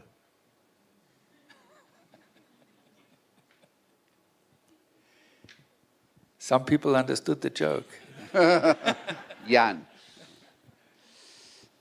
Yeah, thank you. That's Michael. That's a difficult question for me. I can more tell you what I'm not doing. So I'm not very good in promoting myself. Therefore, my personal brand is, I don't know. Well, we disagree. Okay. But what we are doing with clients is, and I just touched one idea, we very much also focus on the culture of doing it, and I would like to pick up the idea with the culture, with the failure culture. And there are nice companies like Airbnb and things like that. They are doing fuck-up sessions where they really just join and everyone shares what did not work, and then this way they just learn from each other. Yeah. And we have tested this with the one or the other company. Some customers don't like it. It doesn't fit to the openness of the culture, but for others it's brilliant, because suddenly you can openly speak about what's not working. And then you can learn from each other. Yeah. Thank you. So I think the risk of reputation and brand comes when you have employees at any level who are not aligned themselves to the values or mission or purpose of the company. And I think that creates, high risk, because then, they're not acting in the best interests of the brand, and can create a lot of challenges. And there, if you are an entrepreneur and creating a company, it's critical that, you don't set up values for what sounds nice or a mission that sounds nice, but that is really authentic to who you are as a creator. And if you're an employee joining a company, whether as a leader or an employee, is really, to check first before you check the job and the pay and everything else to check your fit in terms of the, the culture of that company and doing it right. And I really like what Romain mentioned earlier when he spoke about, when he made a move, he spent time to understand, the fit in there. And I really believe if you can create that fit of employees with the values, mission, purpose of the company, that risk will really evaporate very fast. Yeah. And Pepe, when, in your final address, before we finish up, I think we're within time. I know from a lot of the work I did in the ad world in the days of the Hunt Lascarises and all of the big agencies, how did you take an agency that nobody heard of to today, arguably, South Africa's leading agency with such an incredible reputation? There must have been something that you can share with us of this journey. Firstly, when you started and you looked at these giants and you saw that road ahead, how difficult it was going to be, and to where you are today. So take us through that as we personalize image and a brand. Thanks, Mike. So I'll try and do it very quickly. My founding partner is with me here today, Gareth, who incidentally saved my life in a drowning incident 3 years before I met him the first time, which gives me a lot of belief that there's something far greater than us, mere mortals. But consider that our logo is probably more seen all over the world than the Coca-Cola logo, because it's a toilet sign. So if you go to Heathrow or if you fly back to London, wherever you're from, you'll see our logo wherever you go. Incidentally, unconsciously it was created, but today we see at the heart of our business is the human. And we put our people and our clients at the heart of our business. That insight was driven through bankruptcy. We went bankrupt as a business 10 years after founding the business, profoundly so. And Carl Jung said it takes a breakdown to create a breakthrough in consciousness. That breakdown gave us a breakthrough in the consciousness of the business, and the business discovered its own purpose at that point. And it went from ground zero to where it is today as a 28-year-old business, which if you consider that is when you're still in your diapers as a human, you're still drinking and all over the place and partying and you don't know what you... It's an infant. It's got such amazing scope for growth. But I would absolutely say with no doubt in my mind, what's driven our growth is our purpose, is the beingness of the business, being clear on why the business exists. And then you asked, the dream for the business is to be a shining example, an exemplary business. Because you must remember, I'm a vegan and I don't drink. I think I told Lubin this, but I sell chicken and beer. So it's like an ethical dilemma for me, and we advertisers, we're the second least trusted industry to politicians. So there's all these dilemmas in my personal life being in advertising. So we'd like to create an exemplary business in our industry and maybe even beyond in terms of growing people, diversity and inclusion, which is lacking in this world, conscious leadership, and an absolute world-class product. And if we can do that right and create something of scale in time, because I don't know if you know this, there's 195-ish countries in the world, only one has purpose. 194 don't. The rest are all driven by GDP. Bhutan is driven by gross domestic happiness. And if we can play a part in this country as a communication group to create the purpose for this country, I think it could be game-changing for our country. So that would be our sort of big dream long-term as a business. Thank you so much.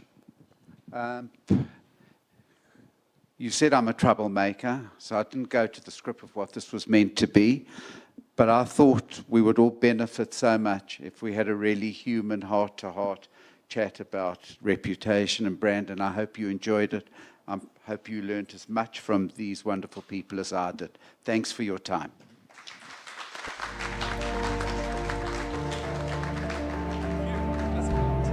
Namaste. It's beautiful to be addressing you at the Conscious Leadership Summit. It is very fascinating that your theme for this summit is Truth or Dare. The greatest dare would be to see the truth of your being.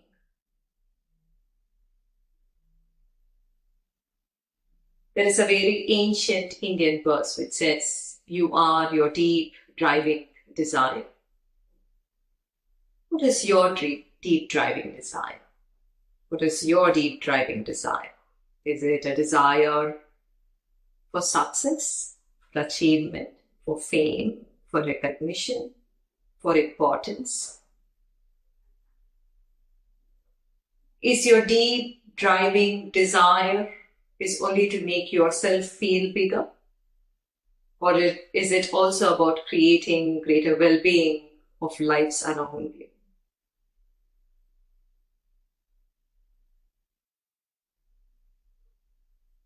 As leaders, it is important that you know the truth of your being.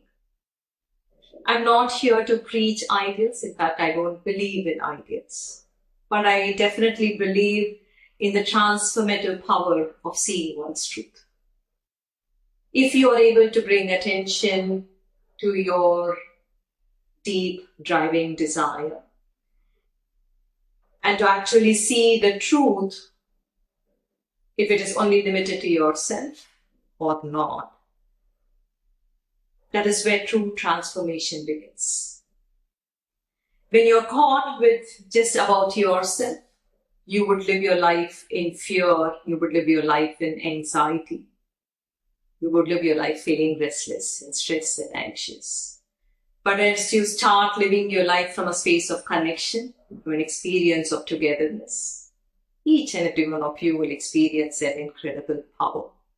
A power to impact, a power to change, a power to create well-being for lives around. It is definitely a wasted life if you live your life in anxiety or fear, in anger or frustration. There is a different experience of life that is possible for each and every one of you.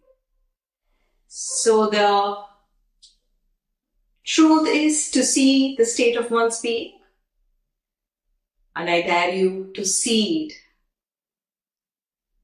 the vision of oneness within yourself, within your families, and in your organizations. Please remember this mystic secret. The universe only supports them who contribute to the well-being of others, who contribute towards the larger good. That's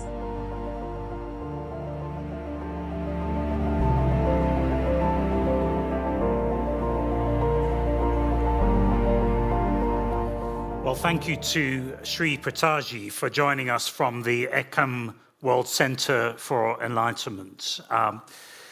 I really found the first panel to be enlightening in so many ways. So much value from the conversation that took place. Thank you, Michael, and thank you to the panel there. I was also trying to do some quick research. You didn't answer the question, Pepe, on which of the countries. Is it Sweden, Pepe? Is Sweden the purpose-centric country that you were mentioning? Bhutan. Okay, very good. Very good. Thank you. I'm fascinated to look at that and understand a little bit more and the opportunity that presents us as we look forward in South Africa. So our next panel is a discussion chaired by Mark Lubner. And Mark has dedicated his life and expertise to helping and inspiring others as a creative and conscious leader of social enterprises such as Africa Tikkun and the Smile Foundation. Mark has taken the social enterprises he leads to significant scale and remarkable impact. It is my privilege to welcome my friend and fellow Bengaluru traveller, Mark Lubner, to introduce our guest today and to guide us through a conversation of embedding a new framework for conscious ethical leadership, given the elections, current conditions, and the demise of truth and transparency. Over to you, Mark. Thank you very much. Good afternoon, everybody. I hope everybody's feeling, inspired. And I must admit right up front that I thought about preparing for today. And I determined that perhaps it's better just to arrive, engage the mood and feeling. It's been remarkable to watch how Conscious Company's events have in fact matured to the point where individuals are happy to sit as they did in a panel earlier on with Michael, some of the talks that we've heard, and just be human. So truthfully, if I may, I'm going to start off and ask my panel to be human beings and not be heads of organizations and what you've achieved necessarily in your life. I figure, first of all, that if Pepe can get on stage with pink socks and Michael Juden can put on white tackies with a black suit, you guys are welcome to take off jackets, take your shoes off. Now, I think what I'm really going to do is appeal to you as individuals and as human beings. You've all got unique characteristics. When I was looking at backgrounds, you've got a woman who, a feminist, how critically important it is, and if I may, from a male point of view, that the feminine energy is expressed so that the male energy can necessarily do what it needs to necessarily do. How incredibly important it is to have individuals like yourself who've got the experience, the broad base of experience, that you earn yourself a title of a polymath, quite frankly, somebody who shares an array of experiences, a human being who faces tragedy, quite frankly, what we could define as tragedy, young children dealing with cardiac problems, and you introduce the concept of light, laughter, and song. And your depth of spirit in the work that you do says that you're not purely an academic. You're truly a light and a guide. So I think as individuals, I haven't spoken once about any of your companies. And I do want to start off our discussion quickly with an open confession. My good friend Adam talks about the so-called results, successes, impacts that we've had as an organization. I want to make a confession. In recent times, I've started, as an outcome of conscious thinking, realizing the importance of acceptance. Meditation is great. We breathe and we reflect internally. But at some point of time, funny enough, you wake up to the fact that you might think that you are a Caesar-type, Napoleonic-type leader. And I've realized, 20-odd years of doing this line of work that I've been in, that in fact, I have failed. I have not succeeded. 30,000, 40,000 kids through our organization in a sea where the need is for 2 to 3 million. Truthfully, following that line of leadership, I've actually failed. And I'd like to start off panel discussion today with a suggestion that maybe leadership isn't all about the authority, the boss, the CEO title. Perhaps leadership is really all about being the facilitator, the catalyst. And that the fact that the world today, as I accept it, in the state that it's in South Africa, worldwide, and we say, where's the leadership? There's a dearth of leadership. Maybe what the world has presented, the universe has presented, us is with an opportunity to say the days of a Messiah leading us forward are in fact days of the past.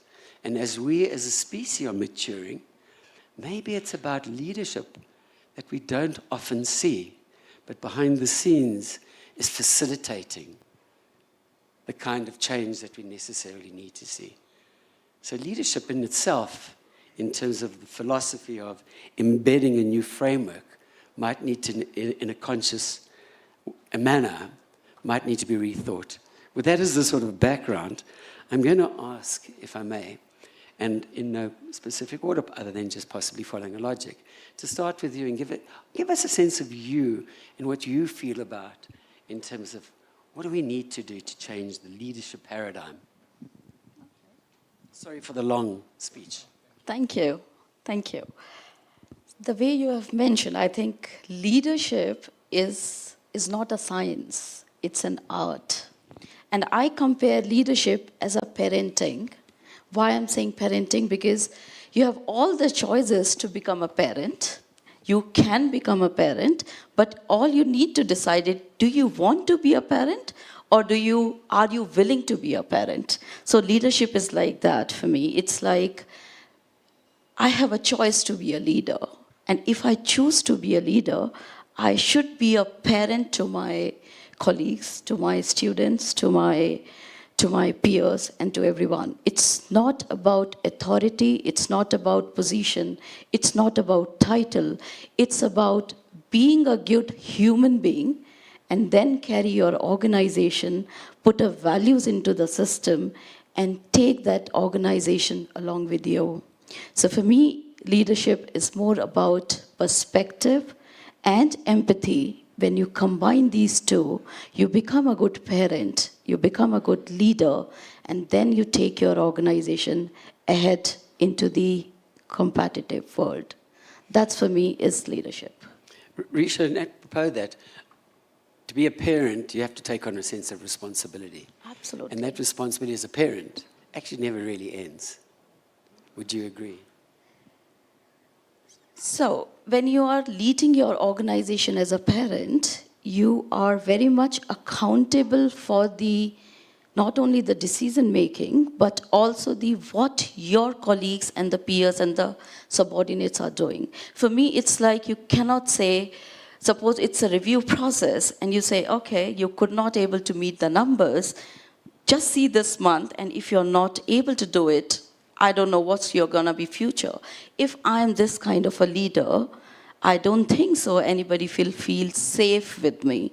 And if I feel like a parent, I will never say my child that tomorrow you're not gonna be at home. What I'll do is I'll comfort, I'll give him chances, I'll be a support system, I'll be able to stand in front of him or her to say, I am there to help and support. Don't worry, I'm there with you. And that's what leadership is all about. Palesa, I'm going to direct a question to you about leadership, in particular in the sense of the upcoming elections, where young people today, frankly speaking, are confused about news. They think TikTok, in fact, is a news channel. So how confused young people are becoming about what leadership should all be about. The sense of apathy amongst young people who've lost faith in the system that they've grown up with. Where do you see the role of, in particular, the feminine in all of that, the role of that in leadership? So I'm old school. I lost my parents at a young age, but I had a very, very strong mother who actually taught me basic principles of this is right and this is wrong. Unfortunately, some of the criticism that I have personally, this is my personal opinion, by the way, it's not the Durban Chambers one, is with the income of democracy, we have found ourselves in a situation where kids have got rights not to listen to you as parents, not to do anything to teachers, not to do anything, basically. So there's too much rights and freedom that have been given to children, and less teaching to try and teach them between what is right and what is wrong. So we find our children, as a parent now, you don't take the responsibility to teach your child what is right and what is wrong, and basic principles. I always make an example and say to people, I only have boys, so I've got 3 boys. And I say, my role as a mother is to make sure that I teach my children to know the difference between a good person and a bad person. Because when they grow up, I will not be able to choose their partner for them, even if I don't like their partner. But the most important thing is if I've taught them the basics to tell the difference between wrong and right, that's it. So when it comes to elections and, young people listening to TikTok and everything else, I think it's very important for us as parents to take responsibility to teach our children. Unfortunately, in a country we live in right now, we've got young parents, you've got children as young as 12 being a mother. They're children themselves. What do they know? So we need to come up as society and try and teach our young people the difference between good and bad and basic principles of humanity, and then they can make the right choices. I think that what you're suggesting is very, very important, that we once again perhaps need to rely on certain traditional roles. And please, I might offend certain individuals who I said I don't mean to, but in a sort of environment of gender neutrality, I think roles, the masculine and the feminine, sometimes can get confused, rather than the respect for each of those important roles. And that's not to say that men can't perform in feminine roles, and equally that the feminine can't necessarily be, or that the masculine can't necessarily be implemented by the female. Absolutely. I mean, when I look at myself, for example, because of the values and principles that my parents raised me with, I know that right now I'm a wife and I'm a mother. And when I'm at home, I'm not the boss, I'm a wife. And that's how I'm supposed to behave. When I'm at home, I'm a mother to my children, not their boss. And I need to then be able to, balance the role of feminism, where sometimes certain people say, take feminism to an extreme, where they say, now I've got this big position, therefore I'm not going to cook anymore, I'm not going to do certain things. You still need to do those basic things within your family, as a mother, that society expects you to perform. Without negating your leadership. Absolutely. Rowan, if I could ask you, I mean, you've had such an incredible breadth of experience. When we were talking about a little earlier on, you shared about your global experience, and I'd imagine also experience with the various different human beings. Where do you see us right now, and in particular from a worldwide perspective?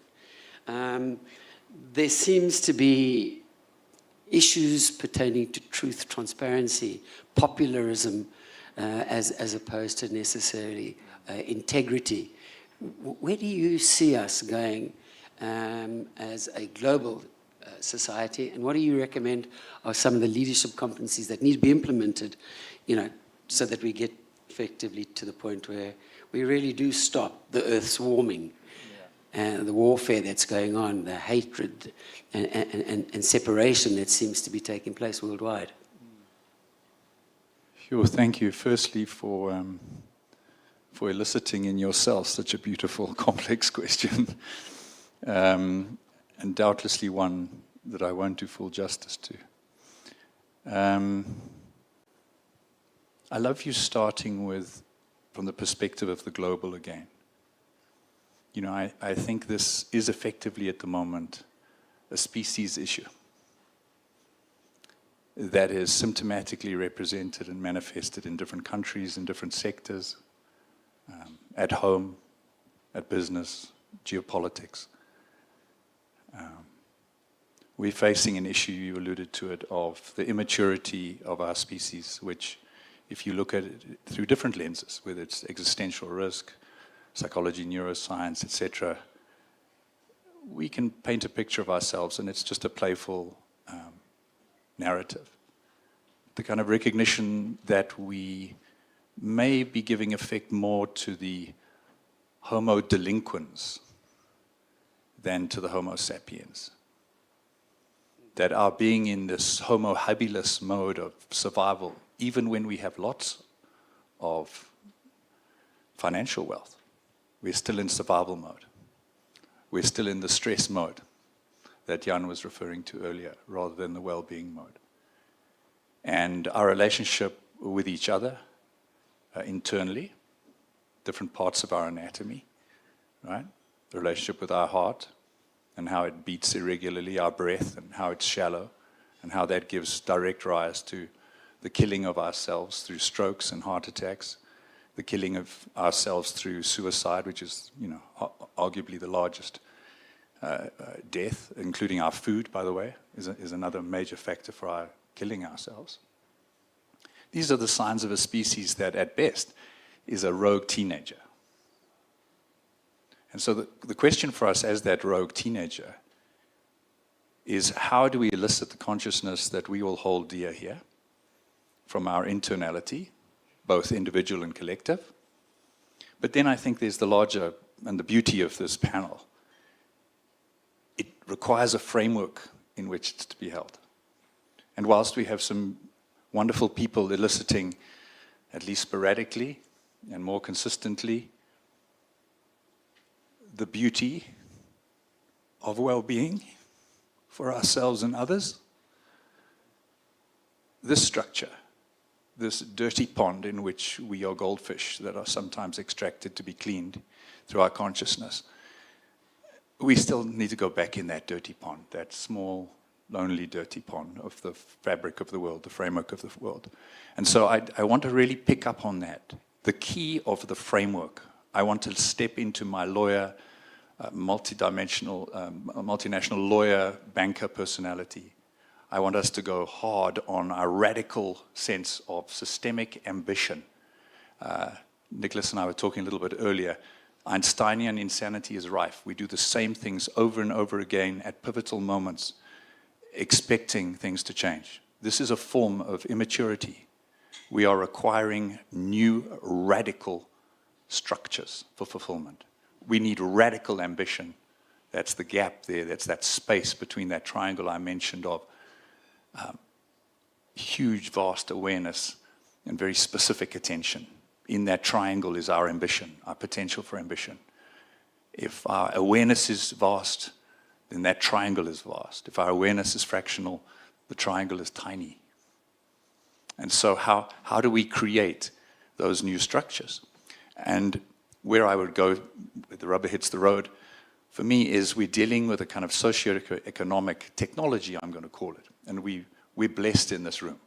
I don't think South Africans really appreciate, and I say this now as a lawyer too, an international lawyer, who Mervyn King really is, and Michael and these guys. They are doyens in the world of corporate governance. Sarbanes-Oxley and the Combined Code and these sort of things. 1996, that King Code came out, was mind-blowing. I mean, people like that are at the level of the Mandelas and the Tutus of the world in their sector. So our Constitution, I mean, is still arguably one of the greatest documents. So these are structures, if you like. Now, we need to, so I bow to that. And then I ask ourselves, is that a ChatGPT for the future as a corporate governance or a listing rules? No, it's not. It's a typewriter. It's a foundation. It's the foundation of the house has been created, and it's now up to us to create a greater structure. And what do I mean, just very briefly, and then I'll close, is we need to infuse this socio-economic corporate governance technology with the technology of the ecology, your point. The latest science on planetary boundaries, right? The latest science on, on neuroscience and psychology. These need to be infused into the corporate governance, into the listing rules, right? So that there is a transdisciplinary approach. The law and the accounting and everything is sophisticated, but the consciousness and ecological foundations and frankly the drafting is crude. So how do we do that is one of the key questions. If I can take a quorum, an example of a quorum. If you just take to be clear, if you have a quorum requirement, what is it, guys? It's presence. What presence? What presence? Physical presence. Physical presence of a person nominated as a director to be in a room. Let's pick up on Jan's point. But what's the state of the director? If he's in a stressed state, if he's at a low level of consciousness, right? If he's a psychopath or sociopath and or he's angry, what are we going to get? We already know the answer. That's the world we're going to get. What if quorum requirement was also a requirement to be present in our consciousness? That it wasn't quorate. You couldn't make a decision unless somebody was fully and fulfillingly present. Thank you. So, Willem, my question to you is, are you present? I'd like to suggest that absolutely, Rowan, what you've suggested is that there's a need for a serious step change, a reconfiguration. And one of the choices that we have is to go into that with a sense actually of not only understanding the severity of it, but with gratitude and joy. And how better to do that than through song and smile, which is an important choice that we can make. So we can either choose to frown, as Jan suggests, leading to stress, or we can choose to smile. And you, sir, have been one of those individuals who've chosen to not only smile yourself, but help thousands of others, children and their families, necessarily smile. Give us a sense of how would you see your approach to life as being a necessary change that's needed in the world today around leadership. Thanks very much, Mark. First of all, I want to apologize for not wearing the right socks. I normally do, but somebody said to me, listen, nobody's going to take you seriously if you wear those bawdy socks. It seems I followed the wrong advice. I was certainly going to do away with these socks and get myself, find out where Michael buys his socks. I don't know how to follow you, so I'm going to dumb it down a little to my level and ask you to repeat all of that to me in English again a little later. For me, in answer to your question, Mark, for me it's about responsibility and opportunity. And what feeds into that is gratitude and humility and grace. When I decided to try and combine this quirky idea of music and heart disease, and when we started the company and we thought we'd got to give it a flavor, we're cooking the souffle. And the reason why we chose this song, Who Wants to Live Forever, I was saying to myself, it's the perfect metaphor for a legacy. Because none of us can live forever, but we can create something which can do good and be good long after we've left. And I read somewhere and that ties into what our esteemed panelists there said, to be a parent. I read somewhere that my father didn't tell me how to live. He lived and allowed me to watch him do it. And my father was the most remarkable man. I've never met a person with more integrity than my father. He immigrated to South Africa from Germany in 1949, worked at a farming co-op and saved enough money to package the jacket he'd borrowed from a friend for the crossing and sent it back to its original owner in Germany. And he lived his life according to that sort of principle. And to go back to the words I used earlier, is I'm not aware of my sense of responsibility to self, to family, to friends, to colleagues, and to greater society, then I'm going to miss the opportunities to make their lives better and to make society better and to do something and leave something good behind. And this concept of leading by example, in my line of work, there are many different leadership roles which I can assume. In the operating room, like it or not, as the surgeon, I have to assume the leadership role. Everybody else looks to me. But it's a team effort, so I have to draw everybody in. I can't do what I do without an anesthetist, without a nurse, without... So it's about pulling everything together and making sure that you're an integral part by drawing them into your world and making sure that you are present in theirs. And just a last little vignette of leading by example. I always tell my children, one day when I grow up, I want to be like you. They are remarkable individuals, and I was driving along with my son, then he was 14, and one of his friends had upset him. And he was really, you could see, because he's an incredibly sensitive chap, and one of the things he said to me, he said, you know, Dad, I hold my friends to the values of loyalty and honesty and integrity, and I hold myself to an even higher value system to that. And I said to him, wow, that's very insightful. Where did you learn that? And he smiled at me and he said to me, monkey see, monkey do, Dad. Yeah.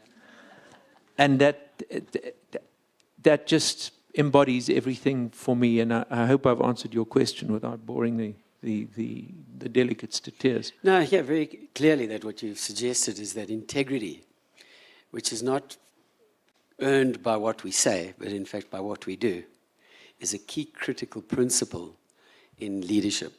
And as we're now moving into elections, I think, as Hussein expressed a little bit earlier, we have these individuals whose faces are on posters all over the place with slogans underneath, and we drive past and we say, yeah, right. Yeah, right.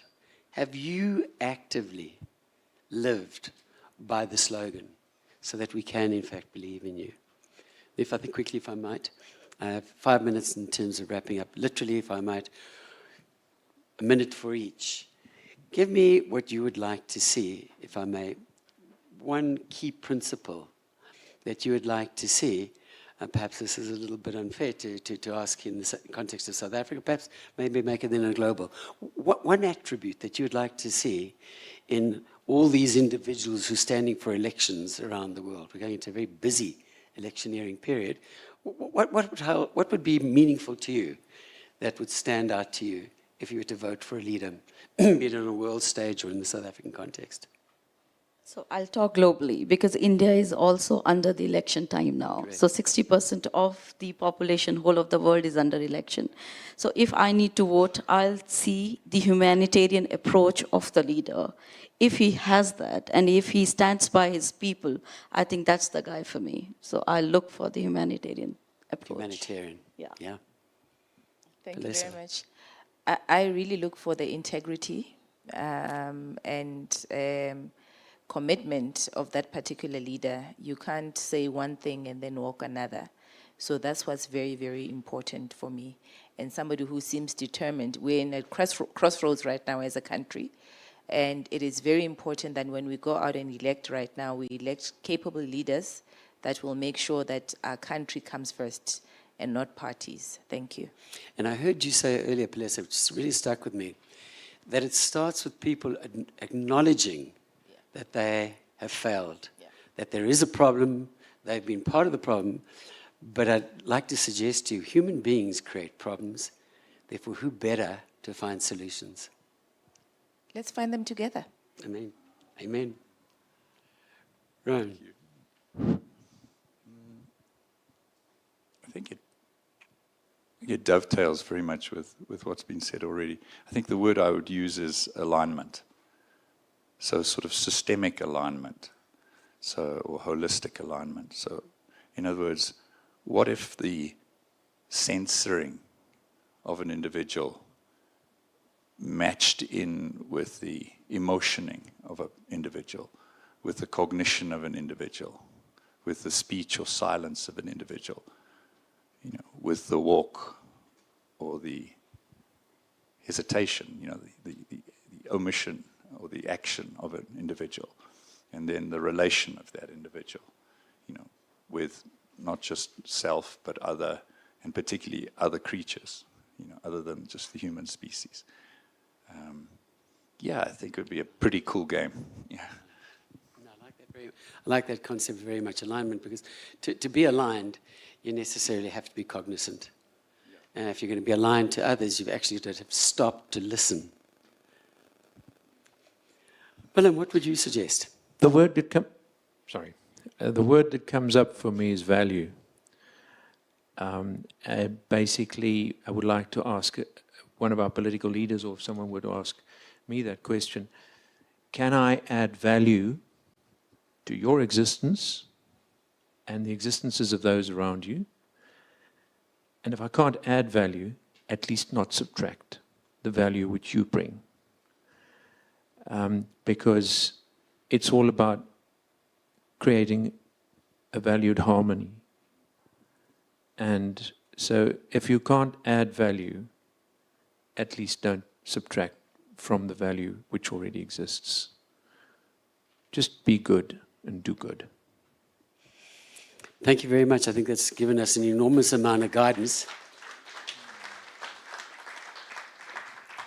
As we wrap up, can I just possibly a last thought in everybody's mind? We so often think about leadership in the sense of a triangle, the boss at the top, the leader at the top. What happens if we invert that? And we put the leader at the bottom in service of others, helping those who are at local level, regional level, effectively succeed? Wouldn't we live in a very much more productive, sensitive society where leaders perhaps listened before they actually spoke? Thank you very much, everybody. I do hope and pray that when we in South Africa go to the polls, we'll be driven to support service-driven leaders, community-driven individuals, rather than individuals who are just simply self-serving. So thank you very much for this opportunity, Brenda. Marvelous that you do this, and it's incredible to see how this whole process is maturing to the extent that it is. Well done to you for being one of our leaders. Yeah, I think so, ladies and gentlemen. I think Brenda, as a true leader, deserves our compliments. I have an enormous respect for this effort that you're doing to scale a more conscious kind of leadership. And thanks, Brenda, for once more inviting me this year. I only have a few minutes, so I won't dwell on our problems. We all know that globally we face an economic crisis, an inequality crisis, a planetary crisis, and a peace and stability crisis. In South Africa alone, unemployment, corruption, and crime, to name just a few, are at unacceptably high levels. And around the world, underpinning all these issues is the biggest challenge of all, which I would call the leadership crisis. Too many still put their short-sighted self-interests ahead of long-term shared interest. So what do we do about it? Maybe it's unusual to say, but I actually believe that this is one of the greatest and most important moments to be a leader. The actions of this generation will determine the future of all generations. Yes, it's a massive responsibility, but every single one of our challenges can also be flipped around into the biggest opportunities. Indeed, the governments and companies leading these transitions to the cleaner economies, more equitable societies, are also already reaping the benefits. And here's another good thing. We already have most of what we need to solve it. We have the science and the knowledge. We could tackle around 80% of the climate crisis with technology that already exists today. And just imagine the possibilities that still will come from AI and other advancements in technology. We're also producing the international frameworks and standards, new international rules to restore nature and protect the oceans, and in a way that is just and promotes inclusion and dignity are just a few examples, with undoubtedly more to come. Even money isn't as big of an obstacle as some suggest. Sure, the transition in our economies has some upfront costs, but it also yields enormous savings and unlocks trillions of dollars of opportunities in many of the markets. The cost of inaction now actually far outstrips the cost of action. No, our biggest barrier actually is human willpower. While it's a tragedy, it's also the best possible problem to have, because the solutions are in our hands. You can call it conscious leadership or moral leadership. In my book, I call it net positive leadership. It's about understanding that individuals and organizations thrive by giving more than they take. In business, it means profiting from fixing the world's problems, not creating them. The first thing that net positive leaders need is a deep understanding of their purpose. We cultivated that in Unilever across all of our brands. Take Lifebuoy, for example. People that worked on that brand didn't come out of bed in the morning just to sell bar soaps. In fact, the contrary. They wanted to show that one of the most successful soap brands in the history could attack child mortality, and simply doing that by spreading the habit of hand washing. In fact, all of our purpose brands were motivated by a bigger cause. And during my last years at Unilever, they were growing at twice the rate as the rest of the business and were also more profitable. By acting in service of others, we ultimately serve ourselves. The next characteristic is that net positive leaders take responsibility for all the organization's impact, not just the obvious ones. If your products are used for harm, it is your responsibility. If human rights are trampled throughout your supply chain, it is your responsibility. If your trade association does things which undermine democracy and rule of law, that's also your responsibility. When you take responsibility for your total impact, you automatically work for the longer term. You automatically also serve all of your stakeholders, including customers, suppliers, employees, and yes, the planet and future generations. And as we've seen over and over again, you serve your shareholders very well as a result of this. The third characteristic is that net positive leaders work with others on problems that no company or no government can tackle alone. True leadership is driving these wider partnerships, even when it feels uncomfortable at times, because you understand that it is vital for accelerating and scaling solutions. And with half the world going to the polls this year, including South Africa next month, I hope more than ever that the business community will help find common ground in an increasingly divided society.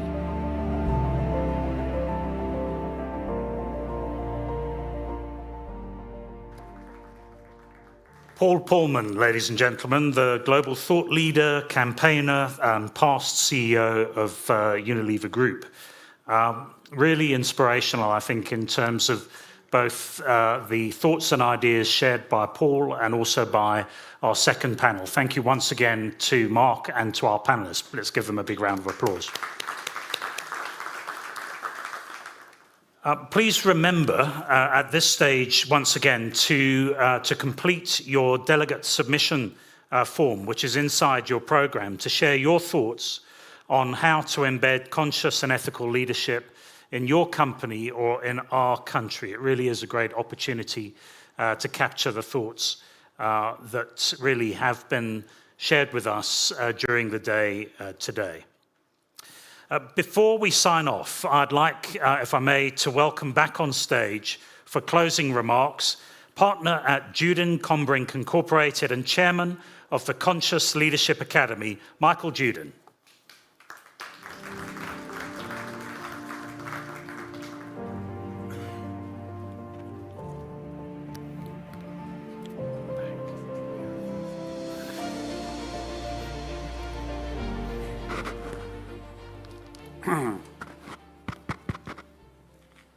Thank you very much for giving me the opportunity to close.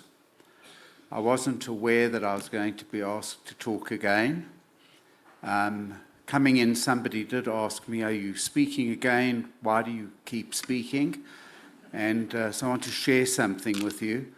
In our Jewish culture, everything that we've achieved is our own personal initiative. All of our faults are because we inherited it from our parents. And so I thought, why am I enjoying speaking? And I found the answer. I remembered coming home as a young child, very excited. I had a part in the school play. And my mother asked me what my role was. And I said I was playing the Jewish father. And to this day, I remember her screaming at this headmaster for not giving me a talking part. So clearly I'm making up for it now. So we've come to the end of an actually incredible day. Personalizing it, I found myself at times almost in another universe. And this is what Brenda's created. She's created in all of us this opportunity to cross-examine, to self-examine, to ask and to question ourselves. And I think that she succeeded for most of us in making us just a little bit better. Brenda has touched lives so positively, so enormously, and so remarkably that words fail me to adequately express my appreciation to her for what she's done for conscious leadership. When we'd finished writing King 4, I remember asking Mervyn, what now? Principle 1 was ethical and effective leaders. And Brenda brought to Principle 1, ethical, effective, and conscious leaders.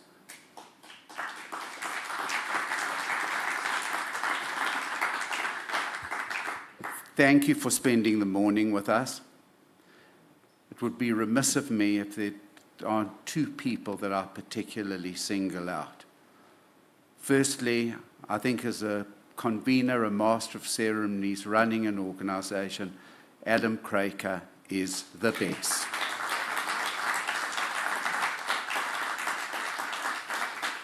And the real problem Brenda and I had when we chose Adam was we were concerned that he'd understand the concept because he supports Manchester United. And secondly, behind every great woman is a great man. And Guru, you've played a remarkable part in this journey.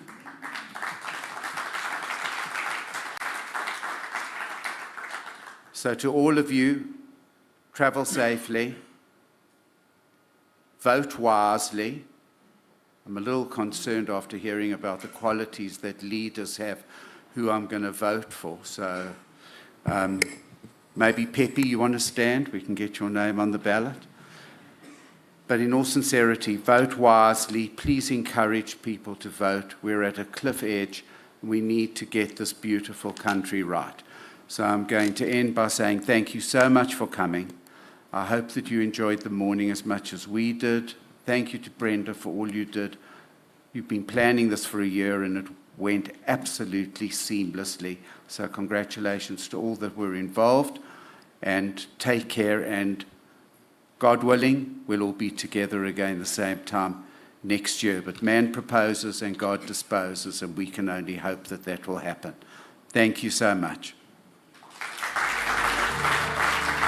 Thank you, Michael. Thank you very much. Thank you. Thank you very much, Michael. And thank you to all that have joined us here today, in person in Johannesburg and virtually online on our YouTube channel. Lunch will be served in the mezzanine area upstairs. Please do enjoy the rest of the time together to network. Travel safe, and we'll see you in the spring for the Conscious Companies Awards 2024.